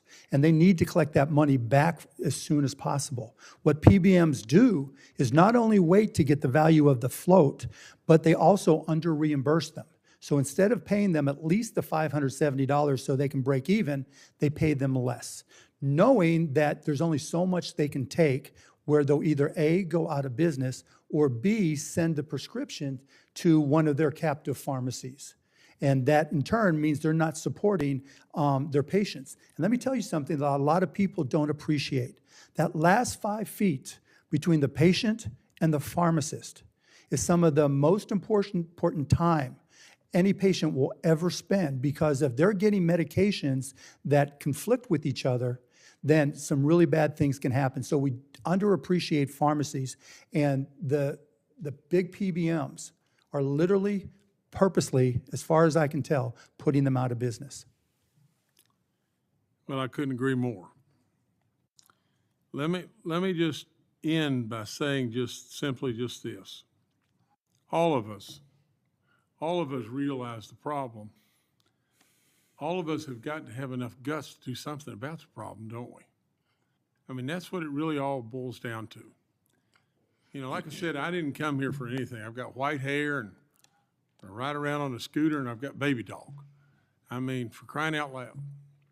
When it really boils right down to it, I speak the truth and I ask people to help. And with all that being said, the last thing I'd say is just this on a lighter note. Mark, when is Kyrie going to be able to play? Hopefully November. Let's go Well, I Mavs. would absolutely love it. And the last of my last, I would say, is just simply this. This is my prediction from a basketball coach that's coached 1,350 games, a semi-pro team. Mavericks will win it all this year. Guaranteed. Your mouth to God's ears. Yeah. Thank you. Thank you so much. Thanks, Senator Justice. Senator Kelly. Thank you, Mr. Chairman, and thank you to all of our witnesses for being here today. I'm going to start with Dr. Lambrew. Thank you for your work on implementing the Affordable Care Act, which made coverage more affordable for millions of folks across the country, including in Arizona, the state that I represent. Now with the expiration of the enhanced ACA premium tax credits and some new federal enrollment restrictions taking effect, the progress, I think, is fair to say that the progress we've made is at risk. In Arizona, many older adults and working families rely on marketplace coverage for insurance before they are eligible for Medicare. I've spoken to many of them, and when Senator Justice talks about names and families, these are real people. I've talked to many of them over the last couple weeks. But looking beyond next year's enrollment, the combination of the tax credit expirations and the administration's new rules and Medicaid funding cuts that are coming, this could leave Americans with higher premiums without a lot of options. In Arizona, these aren't abstract numbers. They are real families, real people. A guy I spoke to just a couple days ago named Dennis is 66 years old. He's on Medicare. His wife's not. Lives in Lake Havasu City. He worked in ship repair for over 33 years. Never went to college, just went to high school, but became a project manager. His wife is 62. She depends on ACA coverage until she's 65, so they've got 3 years of trying to deal with this. They pay $440 a month for her insurance through the ACA, but they get a $720 tax credit. So when these tax credits lapse, her premium will go from $444 to $1,100 a month. And this threatens their retirement plans. This guy's worked really hard. They've got 6 kids that are nieces and nephews that they raised. They're not going to be able to live out their retirement dreams now because their excess income that they had is going to go for insurance. That's it.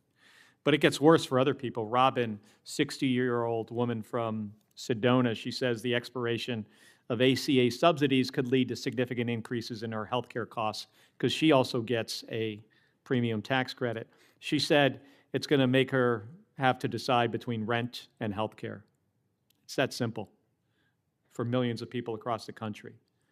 Having a place to live or having health care insurance. And she told me that she is not looking for a handout. She's looking for a hand up. So can you speak to the broader economic and health system effects that we could see if these policies lead to large coverage losses? How is it going to affect states like Arizona and West Virginia and Florida and New York and Kansas? You know, places that have rural areas. What should we expect to see? Thank you for that question. To talk first about the uninsured and then about reduced enrollment, we had hit a record low percentage of Americans who are uninsured in 2022 and 2023 and 2024. We actually have never done better, but the Congressional Budget Office projects that a few years out, the number of uninsured in this country will increase by 50% as a result of these changes, plus the Medicaid changes that are on the horizon.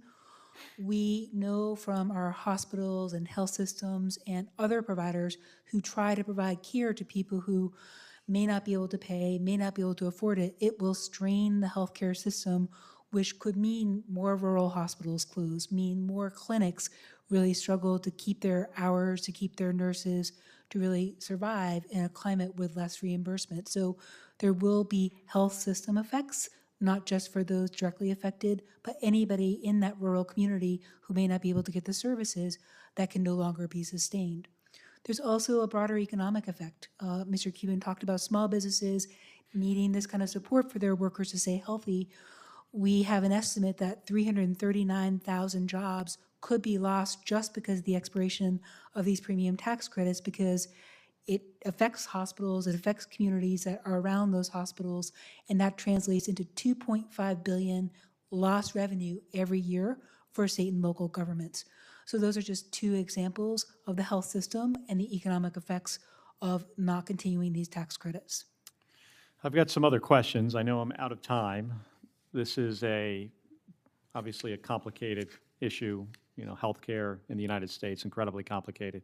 I've got some questions I want to submit for the record to Mr. Cuban and to Mr. Smith. But thank you again for all of you for being here. Thank you, Senator Kelly. Senator Marshall, thank you. Welcome to our committee hearing. You're up. Thank you so much, Chairman. I appreciate the invite to come, and welcome to our guest as well. Could you imagine going into a restaurant and you look at the menu, you have your choice between a good Kansas City strip or some day-old chicken with gravy and cream on it to make it taste good, and not knowing what the price tags are? Could you imagine you need a new pickup truck to pull the fishing boat with, and you go online, you look at a Ford and a Chevy and a Dodge. Of course, the Dodge is the best, but you want to look at the price to help figure out which is the best deal. But for some reason in healthcare, it's the only industry in the world in America that doesn't have a price tag with it. So consumers have no idea. When a patient would come to me and I would say, look, you need an infertility surgery, they would say, not what does it cost? They would ask, does my insurance cover it? So for 7-8 years, we've been working on legislation, a price tags bill. And I want to just briefly describe it to you all, if you don't mind, what it does. I want to make sure I get this right. It requires public reporting of negotiated rates, cost, and cash prices for services at hospitals, surgery centers, imaging centers, and clinical labs. So price tags for the hospital, much like SCO is doing. And number two is it ensures group health plans have access to claims data and prevents third-party administrators from restricting data access. Anyone who's ran a business, isn't it frustrating? We're trying to convert from a traditional insurance to a self-funded model, and the insurance companies won't give us our own data. Whose data is that? So we fix that. And number three, it requires patients to be provided an itemized bill for each distinct service as well. So I'll start with Dr. Smith. What would that have? What impact would that have on healthcare costs specifically across the country in your guesstimation? I think it would have a real positive effect on costs because more companies would self-fund.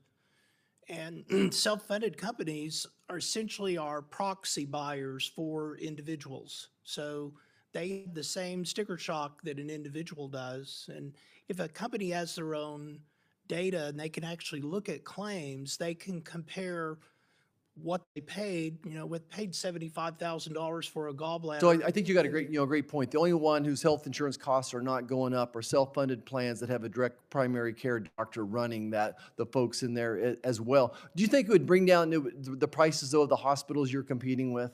Would they bring their prices down? Oh, absolutely, because the self-funded companies with sticker shock would patronize price transparent facilities like mine, and the hospitals would have to match that or they'd lose all that business. Mr. Cuban, you could talk about the pharmacy industry, how PBMs hide it, or you could just talk generally about healthcare, what the impact of a price tags bill would do you think? It would be great. I mean, for my companies, we're already starting the process of direct contracting.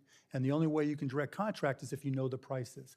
And by knowing the prices, we can make our own determinations about what our cost of care would be, because once we have our claims, we can look at our historical claims and kind of extrapolate to see where they're going.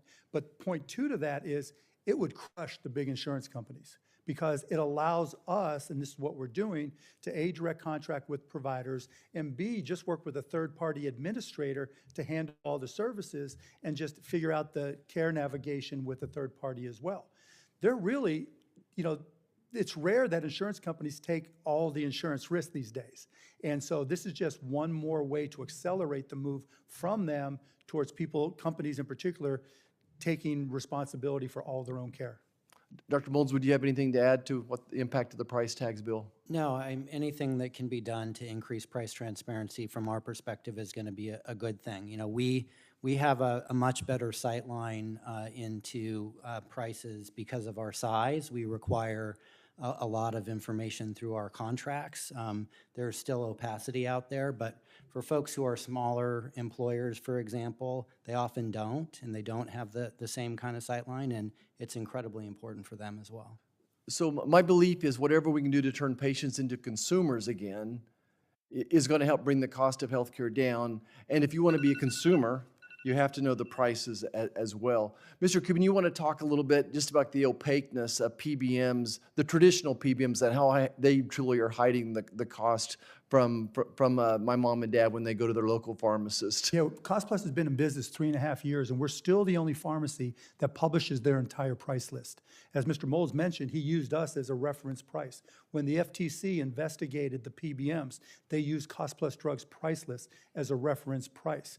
And so they're doing all they can to prevent transparency. They also do the same thing with contracts. Anytime you have a contract with an employer in particular, or state or federal government, they always put in there may be other fees that we charge you, right?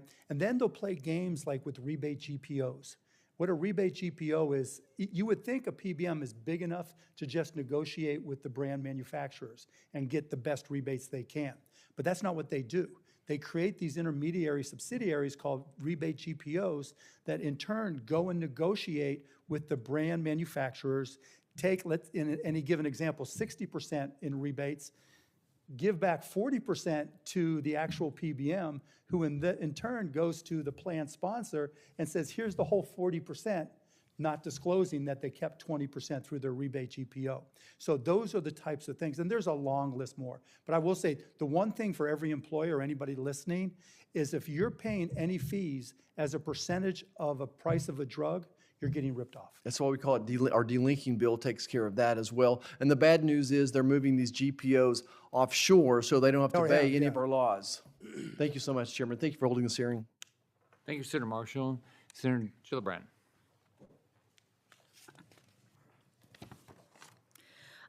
For Dr. Moulds, CalPERS has implemented reference-based pricing for certain procedures like knee and hip replacement surgery or colonoscopies. CalPERS has also incentivized its members to use independent laboratories for shoppable lab services. You emphasize in your testimony that there is no one-size-fits-all solution for rising healthcare costs. So what factors does CalPERS consider when deciding to adopt reference-based pricing for certain procedures or services? And what are the limitations in using reference-based pricing more broadly? Are there certain procedures or services for which this doesn't work or creates a problem? Thank you for the question. So yes, there are some things that are better fitted for shoppable responses. You know, I use the example, the most recent reference pricing program we have is with labs. So we are essentially eliminating cost sharing for our members who forego the hospital-owned lab and they go to independent labs that we've pre-negotiated a much lower price. You know, the reason that we're structuring that is entirely a carrot-based intervention rather than a stick and carrot intervention like some of our other programs. Is the one thing that we don't want to have happen is have our members go down to get their labs, find out what their cholesterol numbers look like, et cetera, find out that it's prohibitively expensive and then never get it done. So we have to be thoughtful about when we do it, about the implications of foregone care. CalPERS has, you know, CalPERS members either work for the state of California or a public sector entity like a city or a county or a school district or a fire district. They stay with their employers for a very long time. Their long-term health is incredibly important to us. One, because it's what we're in the business of doing, make sure that they stay as healthy as possible. But also, if they are foregoing care, particularly preventative services, we're going to see those costs later on down the line in the form of worse conditions that are far more expensive to treat. Dr. Smith, can you talk a little bit about the improving Medicare physician fee schedule? Because we talked a lot about the problems. Can you talk about how to fix those problems and what your best recommendations would be for this committee? Yeah, I'm, I'm no good at policy. I'll take a swipe at it. I think one of the first things that maybe should be considered is eliminating provisions on balance billing. So if a physician thinks their service is worth $500 and a Medicare beneficiary agrees, but the fee schedule only paid them $100, there should be no prohibition on an arrangement between that physician and that Medicare beneficiary for what they consider, without any interference, a mutually beneficial exchange. Right now, there is a hard limit on, the fee schedule, and no one can charge beyond that. Right. So I would probably start there, and that will make the Medicare beneficiary a pretty intense shopper, and that tends to drive prices down as well. So I feel like this hearing has been very useful. We've gotten a lot of good ideas about how we reduce costs from each of you. Some studies show that healthcare consolidation also leads to increased healthcare costs. So to any of you who want to talk about this, to what extent do you agree with these findings? And could you please describe your experiences with healthcare consolidation and its increase in healthcare costs, starting with Mr. Cuban? I mean, I don't have anything specific to add to that other than our own experiences, that when a PBM owns a pharmacy, when an insurance company has an investment in 10% of the doctors out there, they are going to optimize for their top line. Right. And I can tell you that when you look at the biggest insurance companies, they have 2,500 plus subsidiaries. The intercompany transfers for just one of them alone is equal to 0.3% of the USA GDP. So you know that they're gaming the system in every way they can. And if you disintermediate them or separate them, you'll see prices fall because they won't be able to arbitrage the financial system. Yeah, and I've seen it where even different funds acquire whole sets of healthcare practices. And they do it because they know they can make money. But what I've noticed as a patient, and what my constituents have noticed as patients, is that the services decline, that you're not actually getting the quality of care that you had before. So can you talk a little bit about that as well, any of you? And also, what does this do to rural areas? I think one of the biggest hard-hit areas is going to be in rural areas, because when you're a provider in rural areas, you don't have the economies of scale. You don't have the ability to do cost cutting, but honestly, people need healthcare to survive. So part of my conclusions about this is that if we look at healthcare as much more of a human right as opposed to a business model, you have a different approach. And some of the things that you've offered are consistent with that. Like, let the customer know how much things cost, publish it in advance, let the market work better.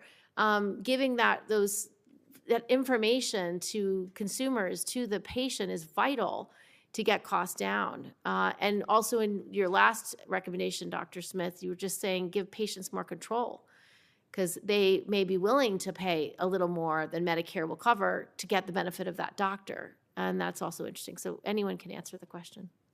Go ahead. I mean, we just elaborating on some of the earlier figures that I was citing about the differences between the North and the South in California. We see a more than 2-to-1 difference in prices when we compare our least competitive counties to our most competitive counties. On hospital prices, the most efficient 10% are at about 62% of Medicare. The least efficient 10% are above 350% of Medicare. So tremendous price variation. Mostly you can tie it back to a lack of competition. So just generally speaking, anything that can be done to oversee consolidation is going to be of critical importance for us. absent that, having other tools to get at those kinds of differences in areas. It really, when we talk about shoppable services, we provide a travel benefit for our members who are getting hips and knees if they need to go out of county. Without that, we wouldn't be able to do reference pricing in counties that uniformly are above 300% of poverty. Sorry, above 350% of Medicare. It's a tremendous problem in California.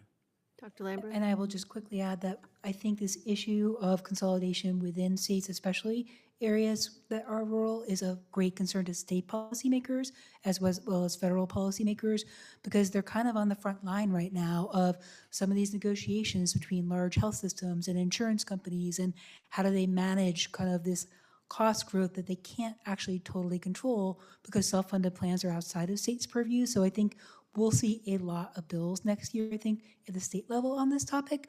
But I will just go back to rural, because I think many states are thinking hard about whether some of the funds from the Rural Health Transformation Program that's rolling out this fall can be used for different types of payment models for those rural hospitals that may be critical access hospitals. Some of these hospitals just don't have enough volume, even if you paid them 300% of Medicare, to support the day in, day out services. So thinking creatively and differently about how we support access to rural services, not just hospitals, I think will be on the horizon as well. If I could add just one point on the rural issue.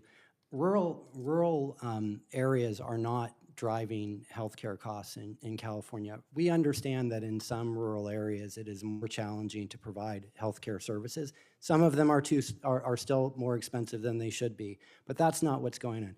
It is the populated areas where you still have very high prices that are driving healthcare costs in California. Got it. Thank you, Mr. Chairman.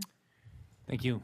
Mr. Cuban, can you, how does the level of transparency, you get your cost plus, right? You know your prices, and then your costs, you add 15%, right? And you just tell everybody, so everybody knows.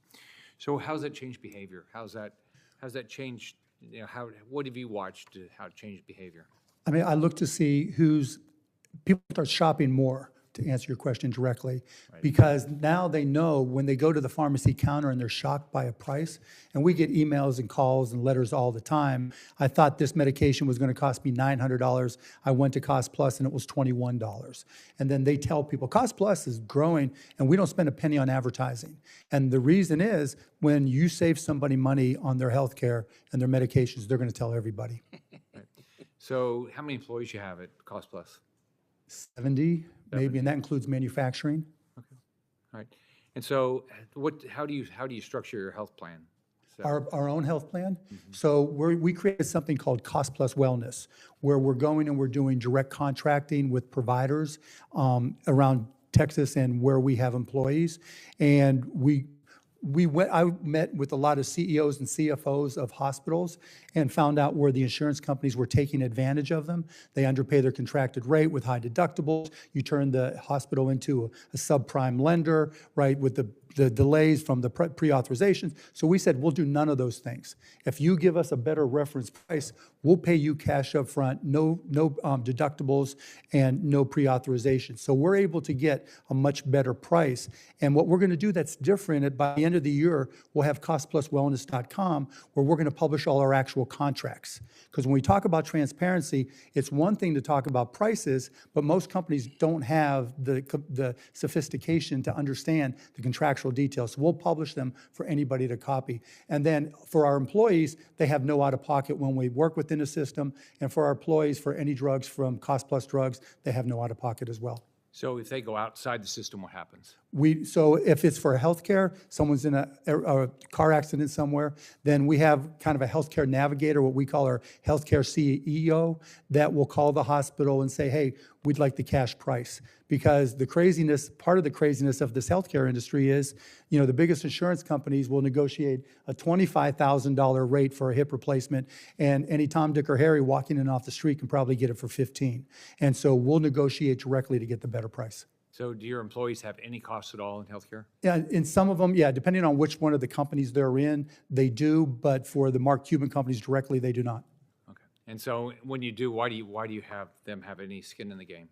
Why don't we? Because No, we're, why do they have, do they have any charge at all? Why do the employees have any charge at all? What's the rationale for that? on the side that does have, yeah. Side that Yeah, does. I mean, it's really just because as a startup, we're progressing through all this. The goal is to get them so they don't have any responsibility because we want to use it to retain them. Now, I get where you're going with your question. You want smart shoppers going out there to be able to make the best decisions.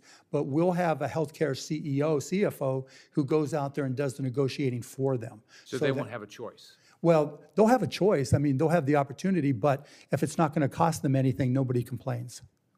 Right.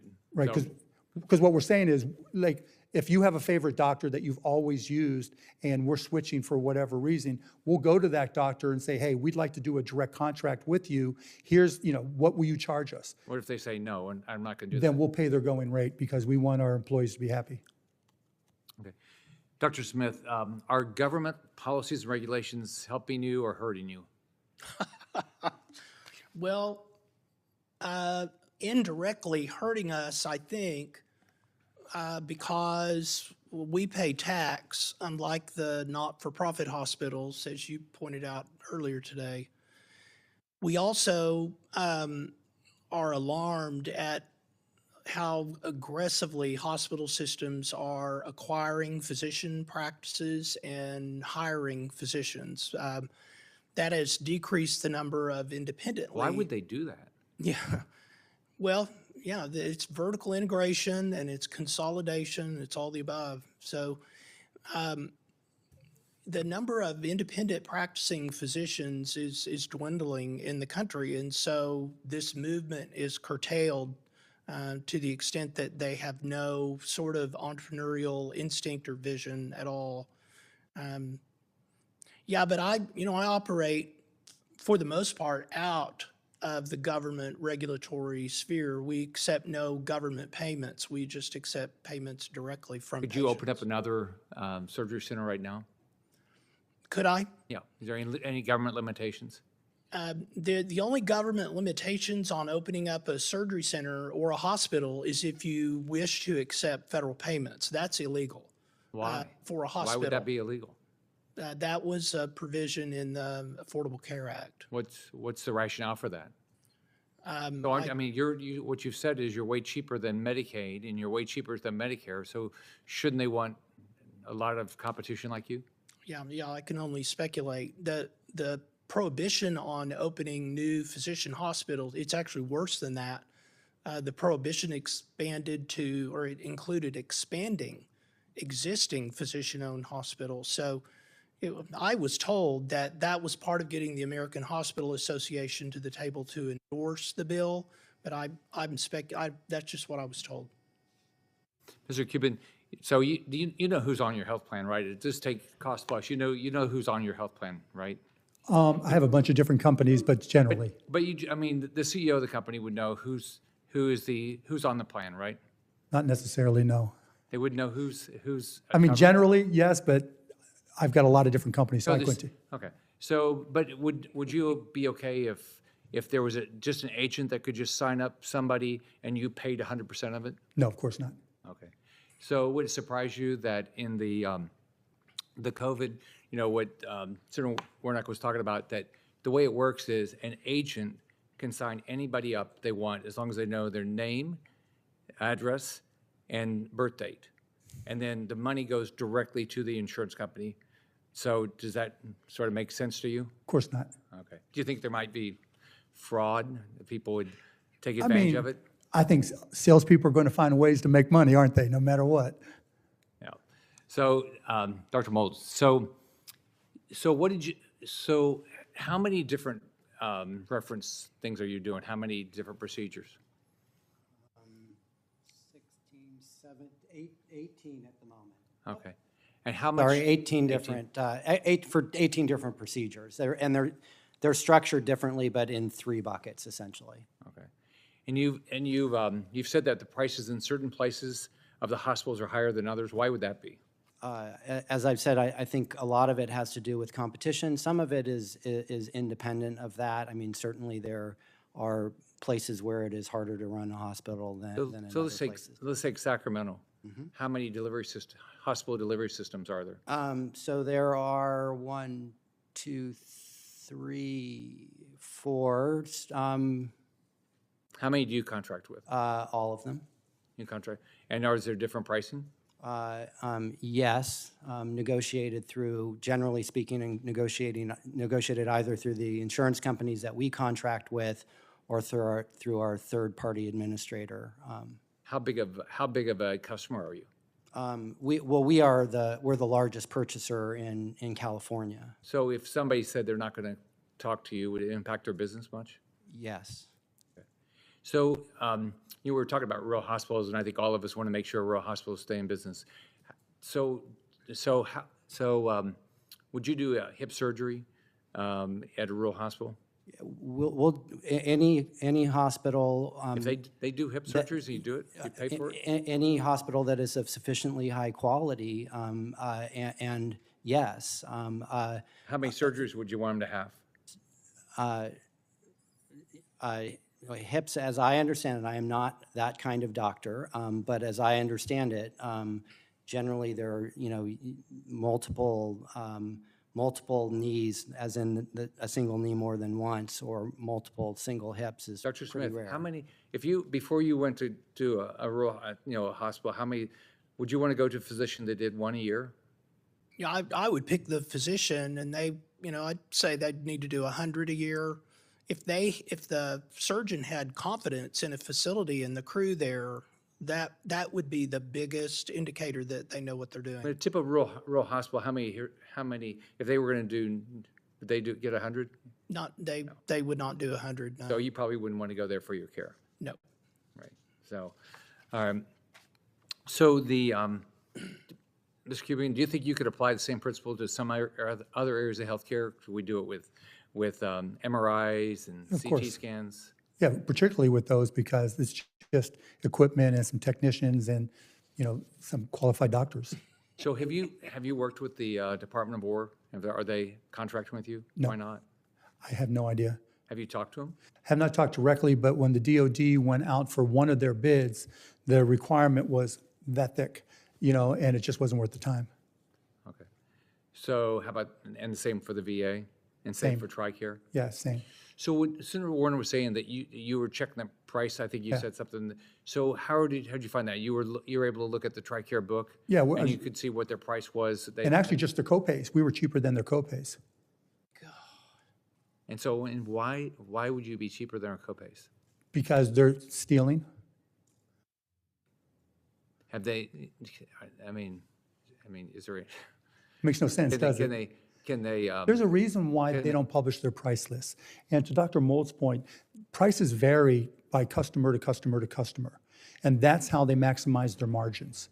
And that's how they're able to control. Dr. Moulds was smart enough to get a carve-out from his PBM. Most companies are not big enough or able to do that. And so the PBMs will require that you buy from their pharmacy, that you buy from, specialty. The fact that there's a specialty tier for generic drugs or any drug, every drug is special in its own way. If you're being offered a specialty tier, you're being ripped off. Yeah. Dr. Bowles, so do you know anybody else that's gotten a carve-out? And why, you're just so big you can get whatever you want? We can't get everything we want. We certainly try to get the things that we think we need, but we do not get everything that we would like to have in our contracts. I am not aware of other entities offhand that have carve-outs. It would not surprise me if larger purchasers sometimes. Have you been able to get into any employers that way? There's more and more carve-outs now for GLP-1s because one PBM sold their access to their formulary and excluded another GLP-1. So some of those large customers are able to get carve-outs for GLP-1 specifically. But typically, we'll get those big companies to start working with transparent PBMs that include us in their network. So, Dr. Moulds, what will it take for Mr. Cuban to get your business? I mean, how can he get in and be, because you did it because of somebody like him, right? As I said, it was very helpful to have his prices published and to be able to use them in our negotiations. We looked very expansively in our we just renegotiated our PBM contract for January 1st, 2026 start.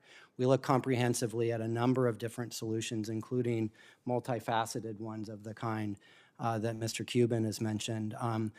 There are a lot of things that PBMs do.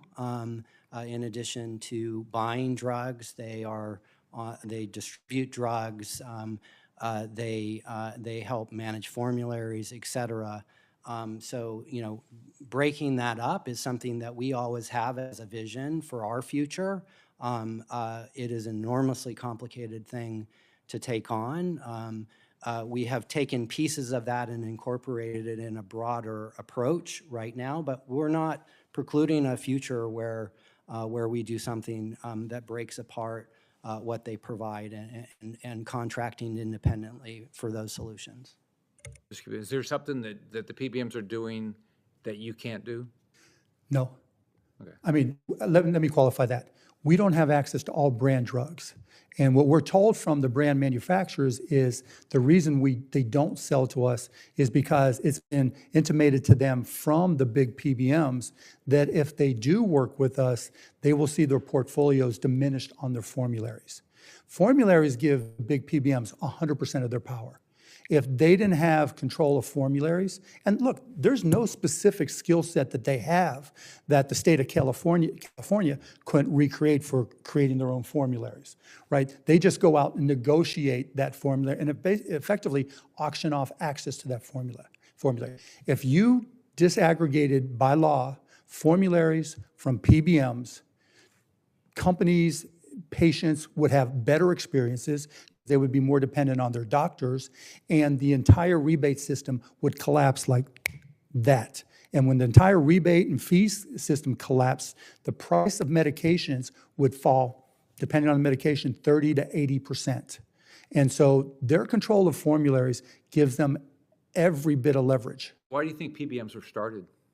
Why were they started? Yeah, back in the day, it was about negotiating pricing, and that's what they did. But they don't negotiate prices today. If they negotiated prices, they would just publish a price list. Hey, and I wouldn't be in business, right? Because they're big. They should be able to buy for a lot less than we can. But they don't negotiate prices. What they negotiate is, what they auction off is access to their formulary. And you see that a big part of the problem as a result is going back to when we talked about deductibles, right? All the stuff about the ACA.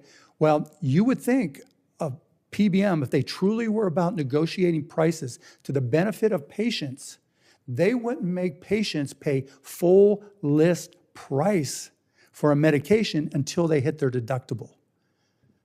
But what happens when that insured patient has that $2,500 deductible and it's a $400 medication, out of the $400, let's just say $200 of it goes right to the PBM's pocket. Yeah. Dr. Smith, have you calculated for just the surgeries that you do, that you have prices of how much Medicare would save or just even Medicaid in your state? Take Oklahoma. Do you have any feel for take Medicaid? Have you ever looked at what you could save if everybody just got your prices? I think I can answer that in a roundabout way. Oklahoma County is the largest county in Oklahoma, and they have 1,100 employees. And the first year we were directly contracted with them, those 1,100 employees saved $750,000 out of pocket, and the Oklahoma County Health Plan saved $3.25 million. Those prices we were offering were less than what Medicaid pays the hospital, but that's 1,100 lives. So I think if you extrapolate that out to the number of Medicare, Medicaid beneficiaries, it could be tens of millions, dozens of millions of dollars easily. So if Medicare and Medicaid had complete choice that people go wherever they want, and we gave the money to the enrollee, you think they could buy better prices? Oh, yes. Yeah, you would essentially turn Medicare into the same sort of cooperative arrangement that cost-sharing ministries have embraced, where the member pays and then they're reimbursed. So that would cause extreme shopping. They would bring yes. them into.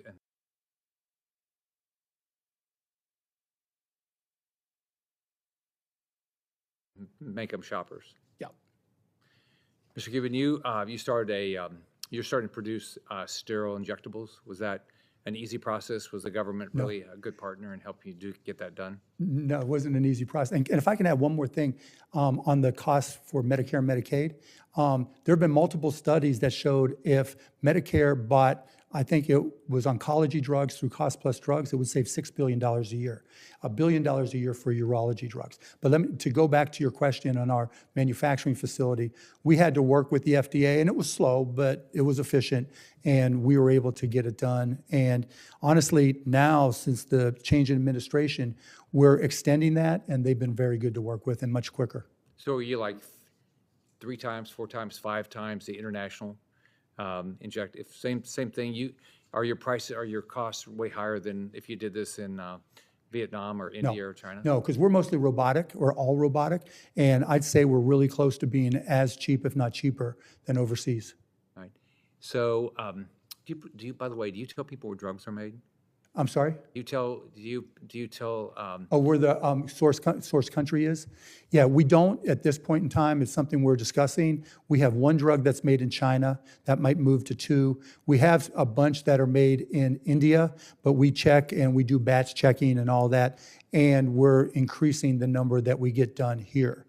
Part of the challenge we have is the big wholesalers have these contracts with American manufacturers, and I forget the term, but it's like either deliver or your SOL, and that really makes things a lot difficult for us when it comes to for them to be able to compete with pricing.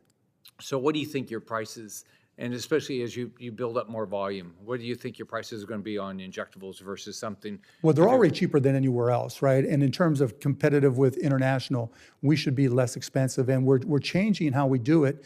We've created these mobile pods so that we'll be able to not only make sterile injectables, but we'll be able to make N of 1 cell and gene therapy. So we can park one of these mobile pods outside a hospital, and when they're doing all kinds of genetic, my partner Alex over here knows this stuff better than I do, but when they're doing N of 1 analysis, we'll be able to convert it to a biologic that they can use with a child, and it'll cost 1/10 of what it currently costs. Do you think you could open up generic drug manufacturing at the same price as India and China? Yes. Okay. Now, we might not have the scale initially. Yeah, but once you get to scale. Yeah, but I mean, it's robotics. It's all robotics. If you were doing 1 billion pills a year, you think you can get there? Yeah. Okay. So. I have to go. Okay. Should I just go? Yeah. I just want to thank you guys so much for your testimony. I have to leave. He's insatiable. He's got more questions. But I want to just tell you, I appreciate your testimony, and this committee is doing some really important work on how we can help older Americans, and this affordability hearing has been magnificent. So thank you so much. Okay, thanks. All right, so we have to stop now. Okay. I mean, I could go on for a little bit longer. Dr. Smith, why do you think hospitals aren't doing this? Well, they are now. Many of the hospitals in the Oklahoma City area that tried to put me out of business early on are now the recipients of referrals that I send them. We fortunately had enough national exposure that patients from all over the country now ask for pricing for procedures that can only be performed in a hospital. So when a CEO or a CFO gets a call from me, it's about a patient from Florida or Arizona or Nevada who needs a colon resection or a brain tumor removed. So I cobble those prices together and quote them to the buyer, either the individual or the self-funded employer, cost-sharing ministry. And invariably, those prices are extremely reasonable. Yeah. So then I pay that hospital. And so these hospitals are coming into this movement. They've kind of put their toe in the water, but it is spreading because they're not afraid of the carriers. They're not afraid of the carriers with a single case agreement. Yeah. But if the Affordable Care Act didn't outlaw what you're doing, you probably feel like there'd be a lot more of these around the country. Oh, yeah. Yeah. So, Dr. Lambrew, what do you think of high-risk pools? You know, there's a fair amount of research on how they operated back then. I looked at Texas's when I was living in Texas, and there was a concern that for people with pre-existing conditions, they would often have to wait months to get into it. They were often getting cap payments so that they would run out of insurance, which is why I think most people who have cancer or work with people who have some sort of disease much prefer integrating those people into mainstream health insurance. You know, now we really have a situation where anybody can get health insurance with a pre-existing condition and not worry about whether their coverage will be there for them. Affordable Care Act has maximum out-of-pocket limits. It makes sure the essential health benefits are covered, and it really makes sure that hopefully we all don't need that kind of health insurance, but when we need it, it's there. So here's actually what's happened since the Affordable Care Act came into being. The premiums have skyrocketed. Back then, a catastrophic plan had a $5,000 deductible. Most of these ACA plans now have unbelievable deductibles. So it's what people didn't want to get, and supposedly the ACA was going to say everybody's going to get all this stuff covered. Well, now what's happened is premiums are up over 100%, co-payments are up, deductibles are up. The deductibles are ridiculously high. Then here's what's happened with these extended credits. So what some people are talking about is these extended credits. The ACA, nothing goes away. Nothing, and nobody's losing. You're up to 400%. So let me give you an example. If you make, let's see, you can make up to 100. Let's see. 400% would be $128,000 for a family of 4, a couple of 30. In basic, there's almost no change. But you can be worth $2 million and make $225,000, and the federal government is still subsidizing your health care. So the only way we're ever going to get this fixed is we're going to have to start doing what you guys are doing. Number one, we've got to let people buy the insurance they want to buy. Do you want to be told how to cover your employees? No. You like to say, for my employees, I'm going to do it this way, and if I don't like it, I'll change it. You can't do that, right? Number two is you ought to if we are going to help people, like if you want to help your employees, you probably should let them shop. We don't do that. And then we wonder why healthcare costs they're out of control. So what I like about what you guys are talking about is we got to shop for this stuff. We do. We're going to get better. We're going to get better price. And Dr. Smith, you said it at lunch today. Is there a correlation between and in most businesses a correlation between price and quality? How about healthcare? What do you think? Well, it's inverse. It's inverse because the opposite of what you would think. It is. It's completely upside down. Yeah, if you have so much uncertainty that you can't quote a price, you're probably not very good at what you do, and that's the logic behind it. Yeah. Well, first off, I want to thank you. Thanks for being here. Thanks for taking all the questions. So it's one thing we're trying to do up here is get everybody more informed about healthcare so we can make better decisions. The healthcare system that we have created, you would never create. It doesn't work. Nope. It costs way too much money. We don't have the outcomes we need. We're spending more than other developed countries with worse outcomes. I mean, in business, you would be bankrupt. So if any senators have additional questions for the witnesses or statements to be added, the hearing record will be open until next Wednesday at 5 p.m. I want to really thank each of you for being here.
terrible. And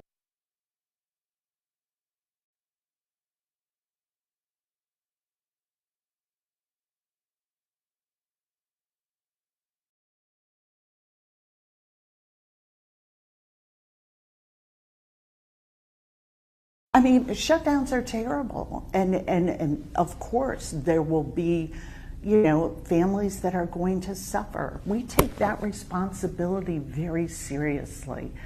But it is one of the few leveraged times we have. I mean, shutdowns are terrible. And of course, there will be, families that are going to suffer. We take that responsibility very seriously. But it is one of the few leveraged times we have. I mean, shutdowns are terrible. And of course, there will be, families that are going to suffer. We take that responsibility very seriously. But it is one of the few leveraged times we have. I mean,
Mr. Husted, aye. Mrs. Britt, aye.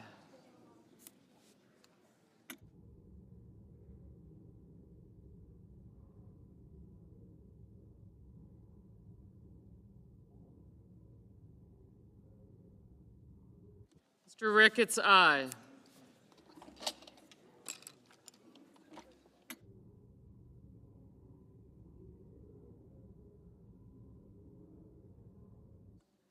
Mr. Scott of Florida, aye.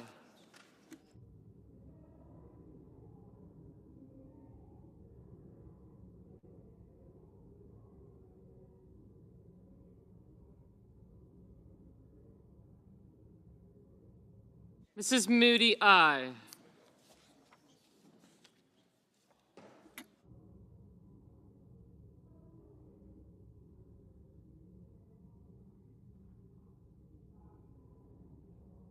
Mr. Scott of South Carolina, aye.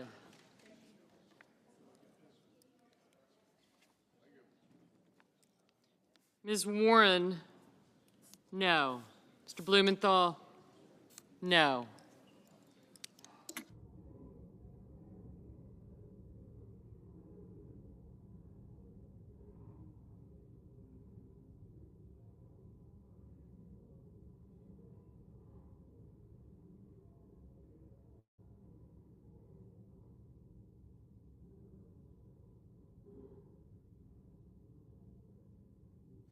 Mr. Markey, no. Mr. Bennett, no.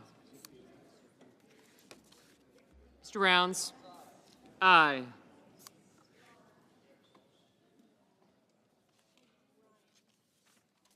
Mr. Kramer, aye.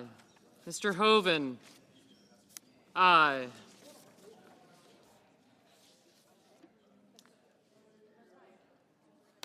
Mr. Kim, no.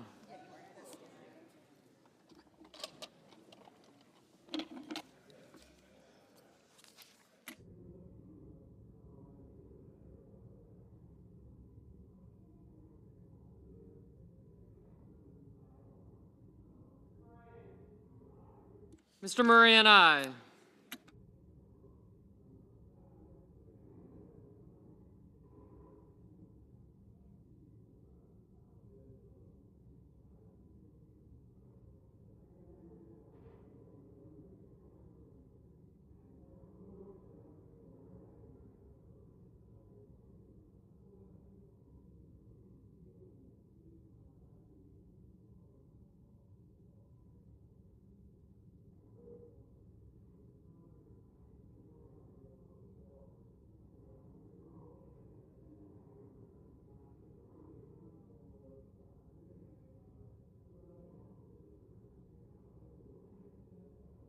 Mr. Justice, aye.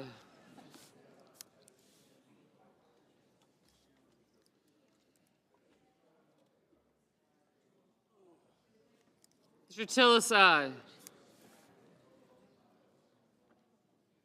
Mr. Sanders, no. Mr. Tuberville, aye.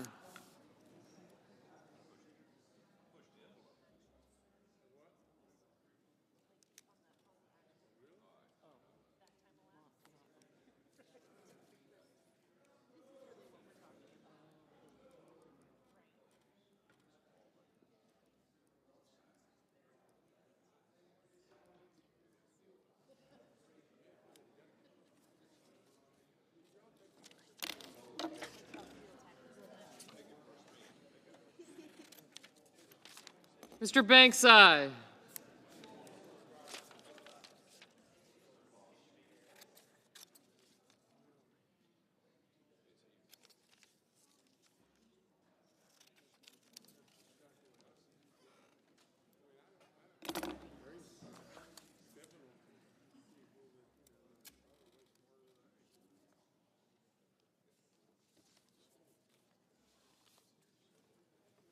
Mr. Coons, no.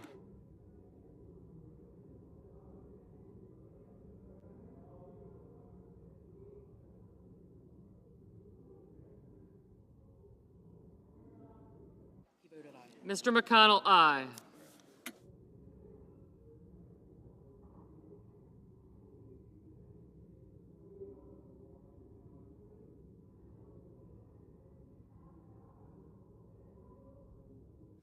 Mr. Lee, aye.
Mr. Warnock, no.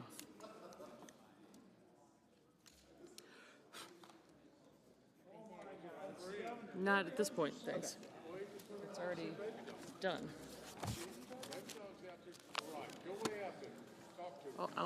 We're going to be done in 2 seconds, so I'll just...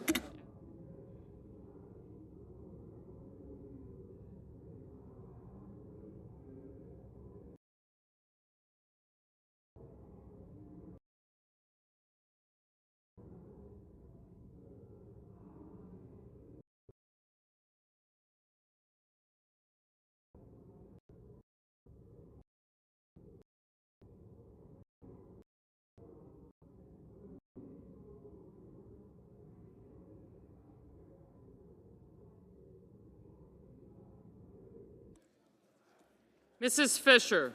Mrs. Fisher, aye.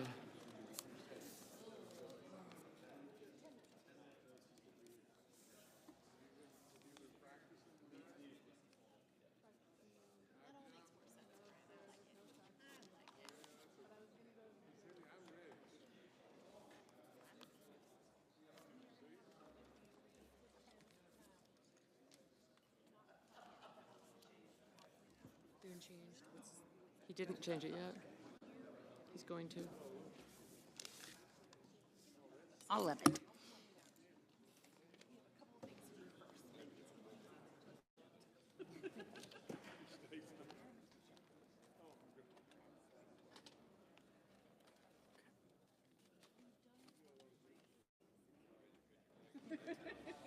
Is that right? No? Oh, yeah, it is right now. Let's change his vote.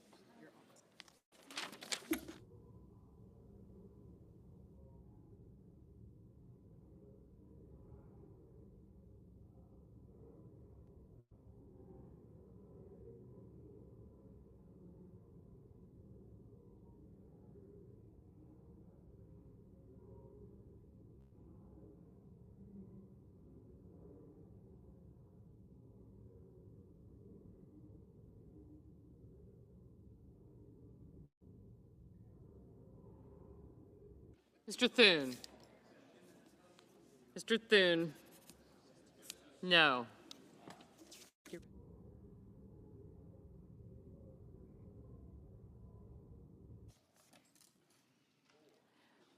ready? I hadn't done this in so. On this vote, the yeas are 54, the nays are 46. 3/5 of the senators duly chosen and sworn not having voted in the affirmative, the motion is not agreed to. Madam President, I enter a motion to reconsider. The motion is entered. And Madam President, I ask unanimous consent the remaining roll call votes in this series be 10 minutes in length. Is there objection? Without objection. The clerk will report the motion to invoke cloture. Cloture motion, we, the undersigned senators, in accordance with the provisions of Rule 22 of the Standing Rules of the Senate, do hereby move to bring to a close debate on the nomination of Bill Lewis of Alabama to be United States District Judge for the Middle District of Alabama, signed by 17 senators. By unanimous consent, the mandatory quorum has been waived. The question is it the sense of the Senate that debate on the nomination of Bill Lewis of Alabama to be United States District Judge for the Middle District of Alabama shall be brought to a close? The yeas and nays are mandatory under the rule. The clerk will call the roll. Ms. Alsobrooks, Ms. Baldwin, Mr. Banks, Mr. Barrasso, Mr. Bennett, Mrs. Blackburn, Mr. Blumenthal, Ms. Blunt-Rochester.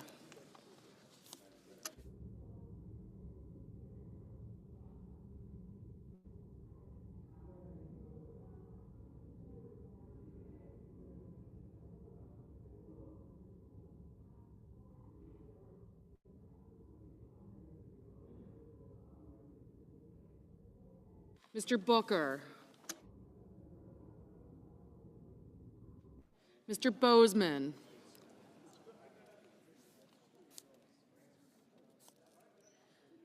Mrs. Britt, Mr. Budd, Ms. Cantwell, Mrs. Capito, Mr. Cassidy,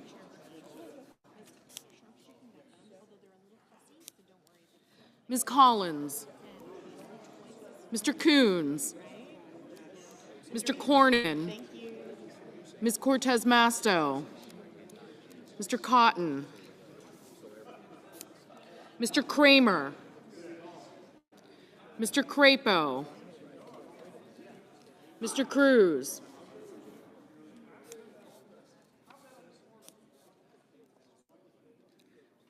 Mr. Curtis, Mr. Daines, Ms. Duckworth, Mr. Durbin,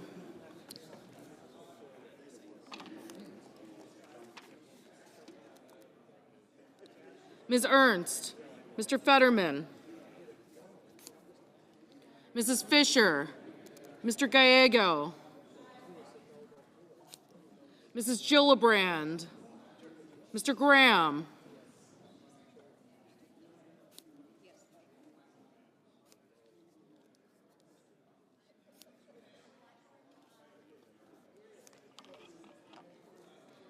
Mr. Grassley, Mr. Haggerty, Ms. Hassan,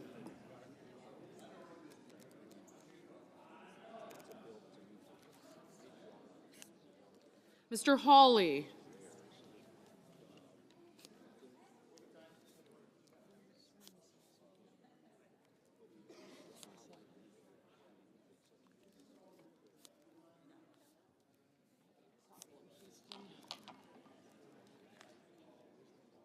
Ms. Hassan, Mr. Hawley, Mr. Heinrich, Mr. Hickenlooper, Ms. Hirono, Mr. Hoven, Mr. Husted, Mrs. Height-Smith, Mr. Johnson, Mr. Justice,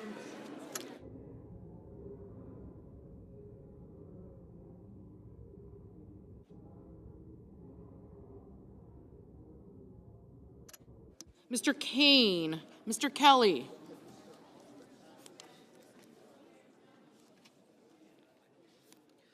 Mr. Kennedy, Mr. Kim, Mr. King, Ms. Klobuchar, Mr. Langford, Mr. Lee, Mr. Lujan, Ms. Lummis, Mr. Markey, Mr. Marshall, Mr. McConnell, Mr. McCormick, Mr. Merkley, Mrs. Moody, Mr. Moran, Mr. Marino,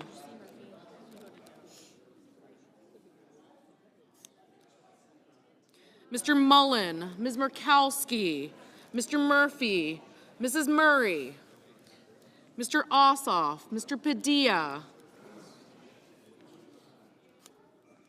Mr. Paul, Mr. Peters, Mr. Reed, Mr. Ricketts, Mr. Risch, Ms. Rosen, Mr. Rounds, Mr. Sanders, Mr. Schatz, Mr. Schiff, Mr. Schmidt, Mr. Schumer, Mr. Scott of Florida, Mr. Scott of South Carolina, Mrs. Shaheen,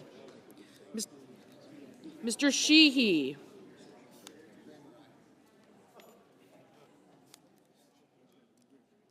Ms. Slotkin, Ms. Smith, Mr. Sullivan, Mr. Thune, Mr. Tillis, Mr. Tuberville, Mr. Van Hollen, Mr. Warner, Mr. Warnock, Ms. Warren, Mr. Welch, Mr. Whitehouse, Mr. Wicker, Mr. Wyden, Mr. Young.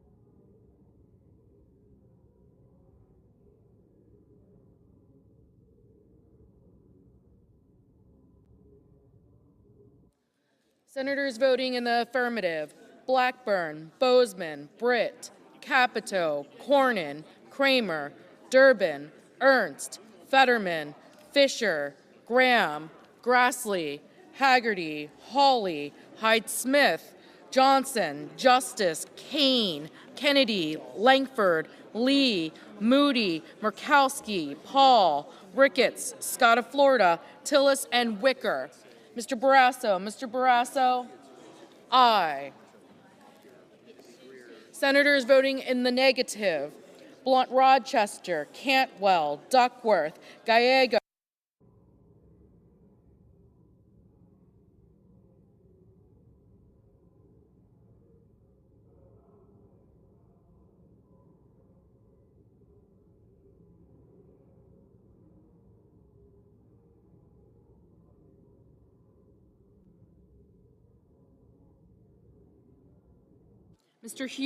Mr. Husted, aye.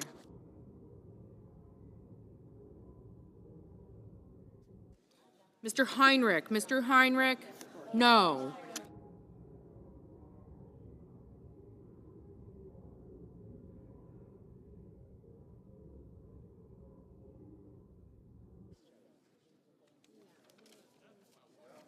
Hirono, Ms. Hirono,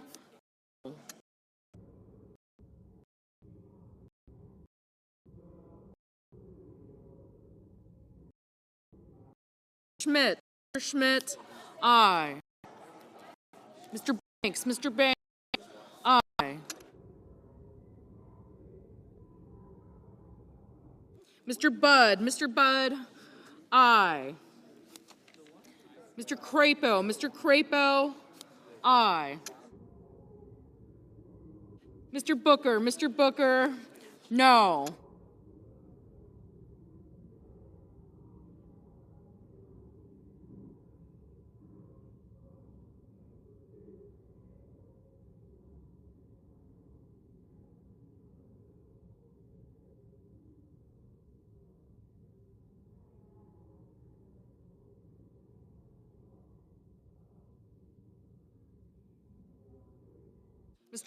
Mr. Merkley, no.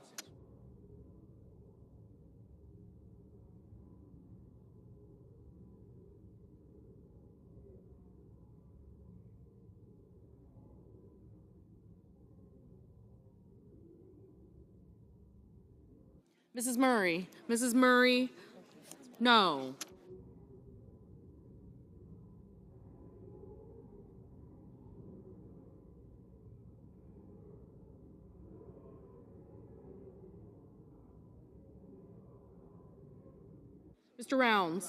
Mr. Rounds, aye.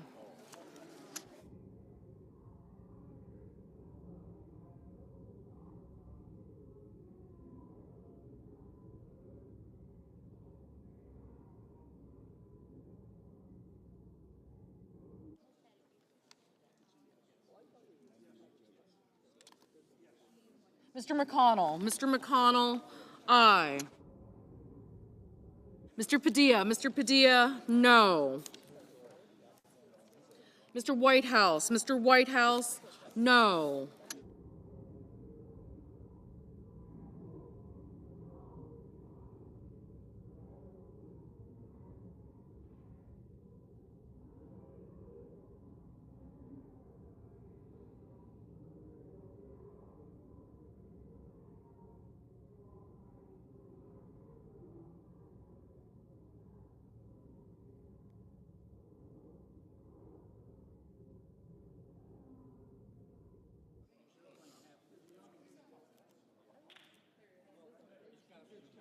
Mr. Schatz, no. Mr. Blumenthal, no. Mr. Cruz, aye.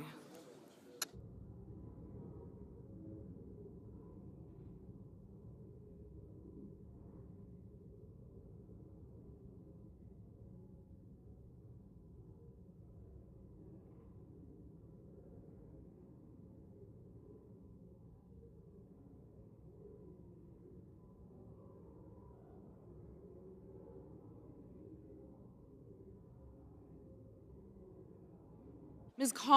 Collins, aye.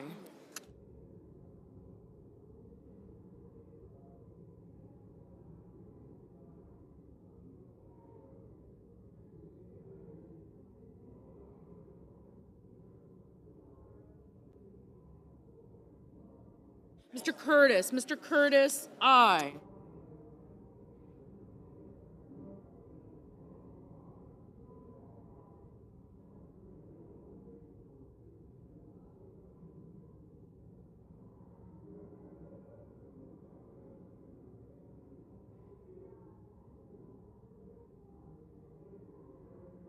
Mr.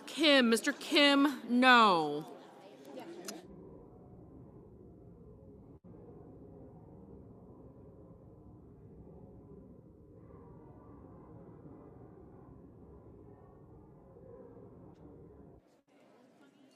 Mr. Scott of South Carolina, aye.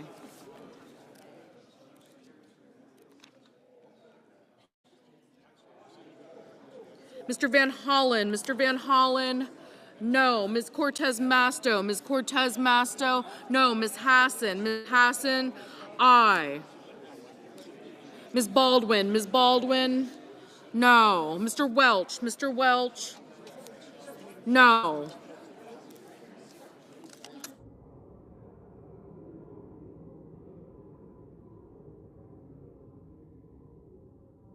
Mr. King, aye.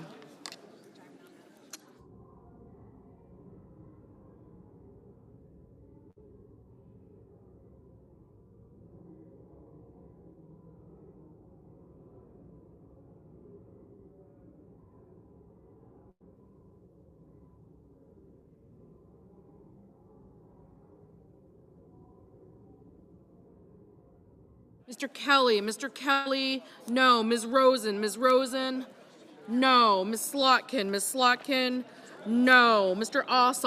Ossoff, no.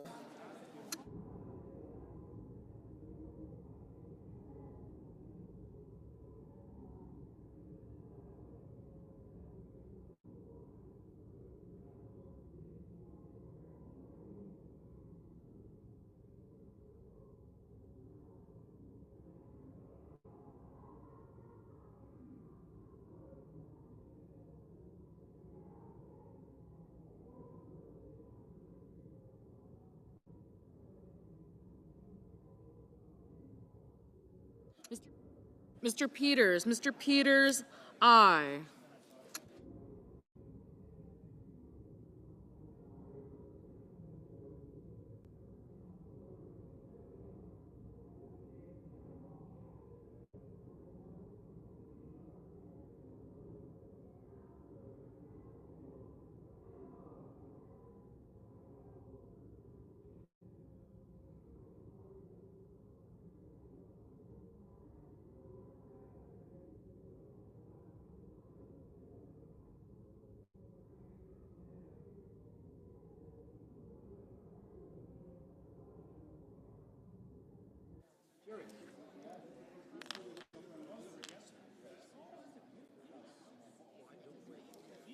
Mr.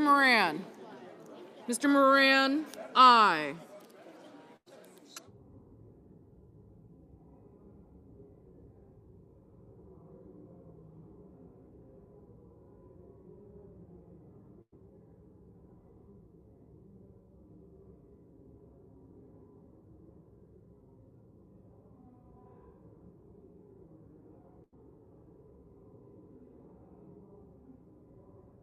Mr. Marino, aye.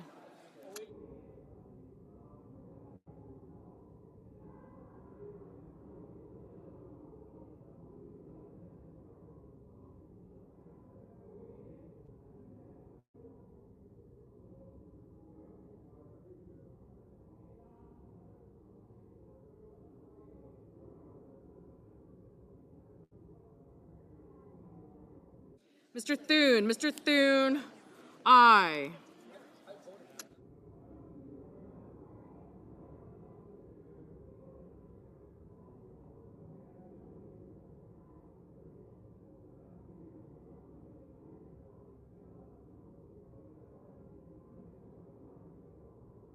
Mrs. Shaheen, aye.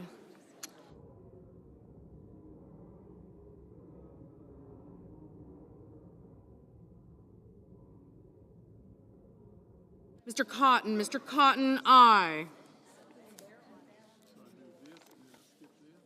Mr. Hickenlooper, no.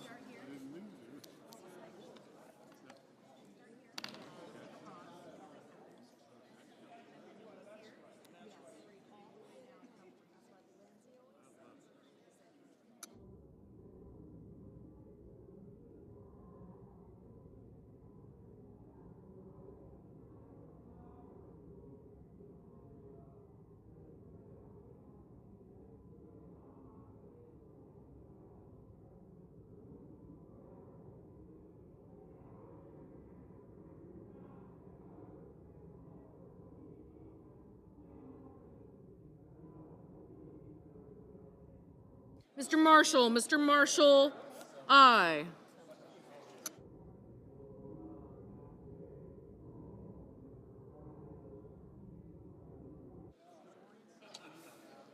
Mr. Cassidy, aye.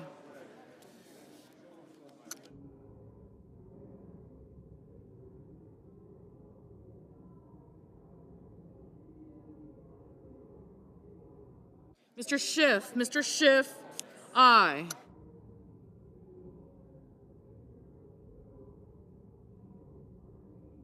Ms. Brooks, no. Mr. Lujan, no.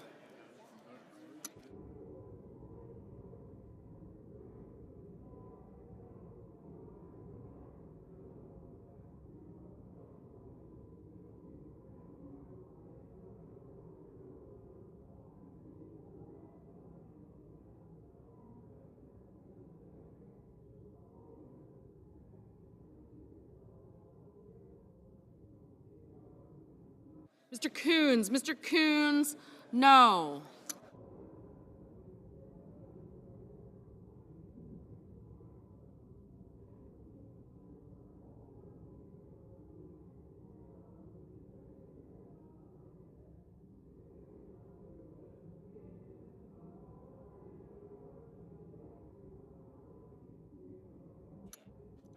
Mr. Warner, no.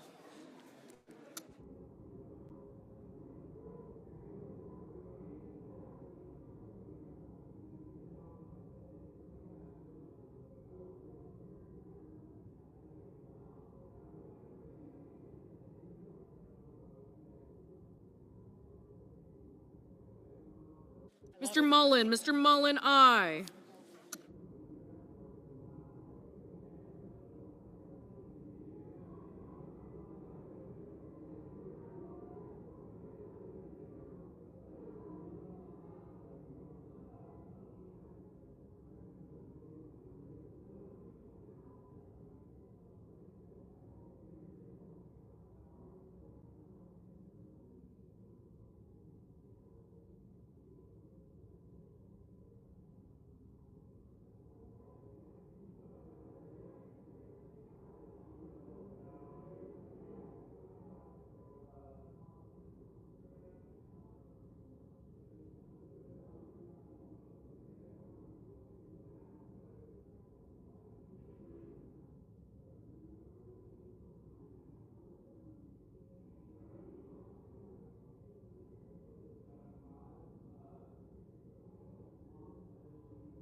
Mr. Young, aye.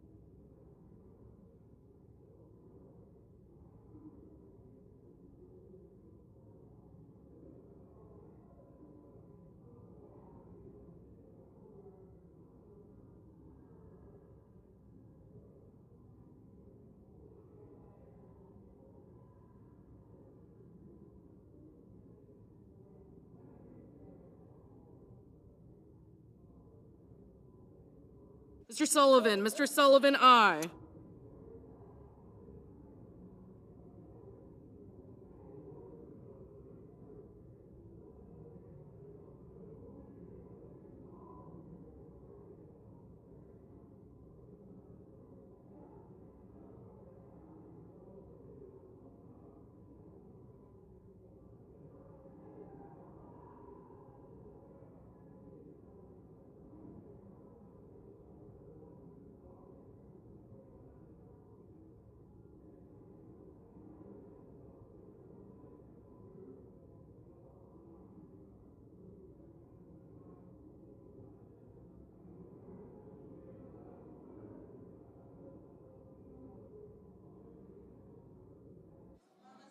Ms. Lummis, aye.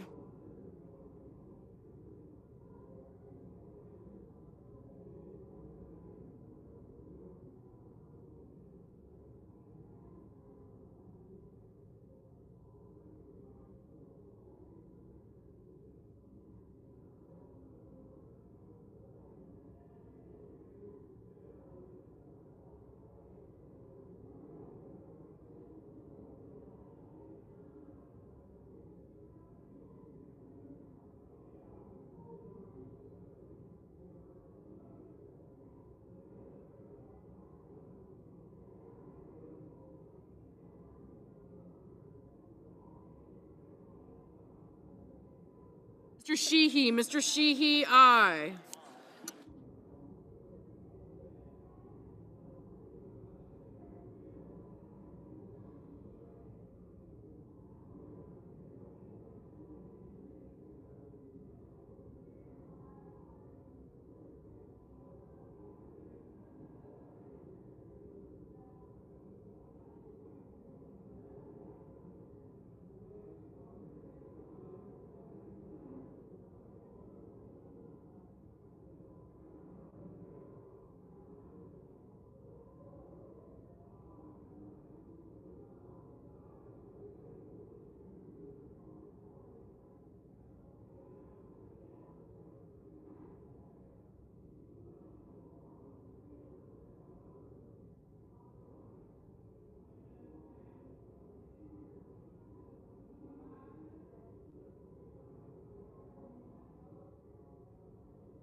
I just read this. The ayes are 60 on this vote, the nays 39. The motion is agreed to. Okay. The clerk will report the nomination. The judiciary, Bill Lewis of Alabama to be United States District Judge for the Middle District of Alabama. The clerk will report the motion to a vote cloture. Cloture motion, we the undersigned senators, in accordance with the provisions of Rule 22 of the Standing Rules of the Senate, do hereby move to bring to a close debate on the nomination of Stephen Chad Meredith of Kentucky to be United States District Judge for the Eastern District of Kentucky, signed by 17 senators. Present.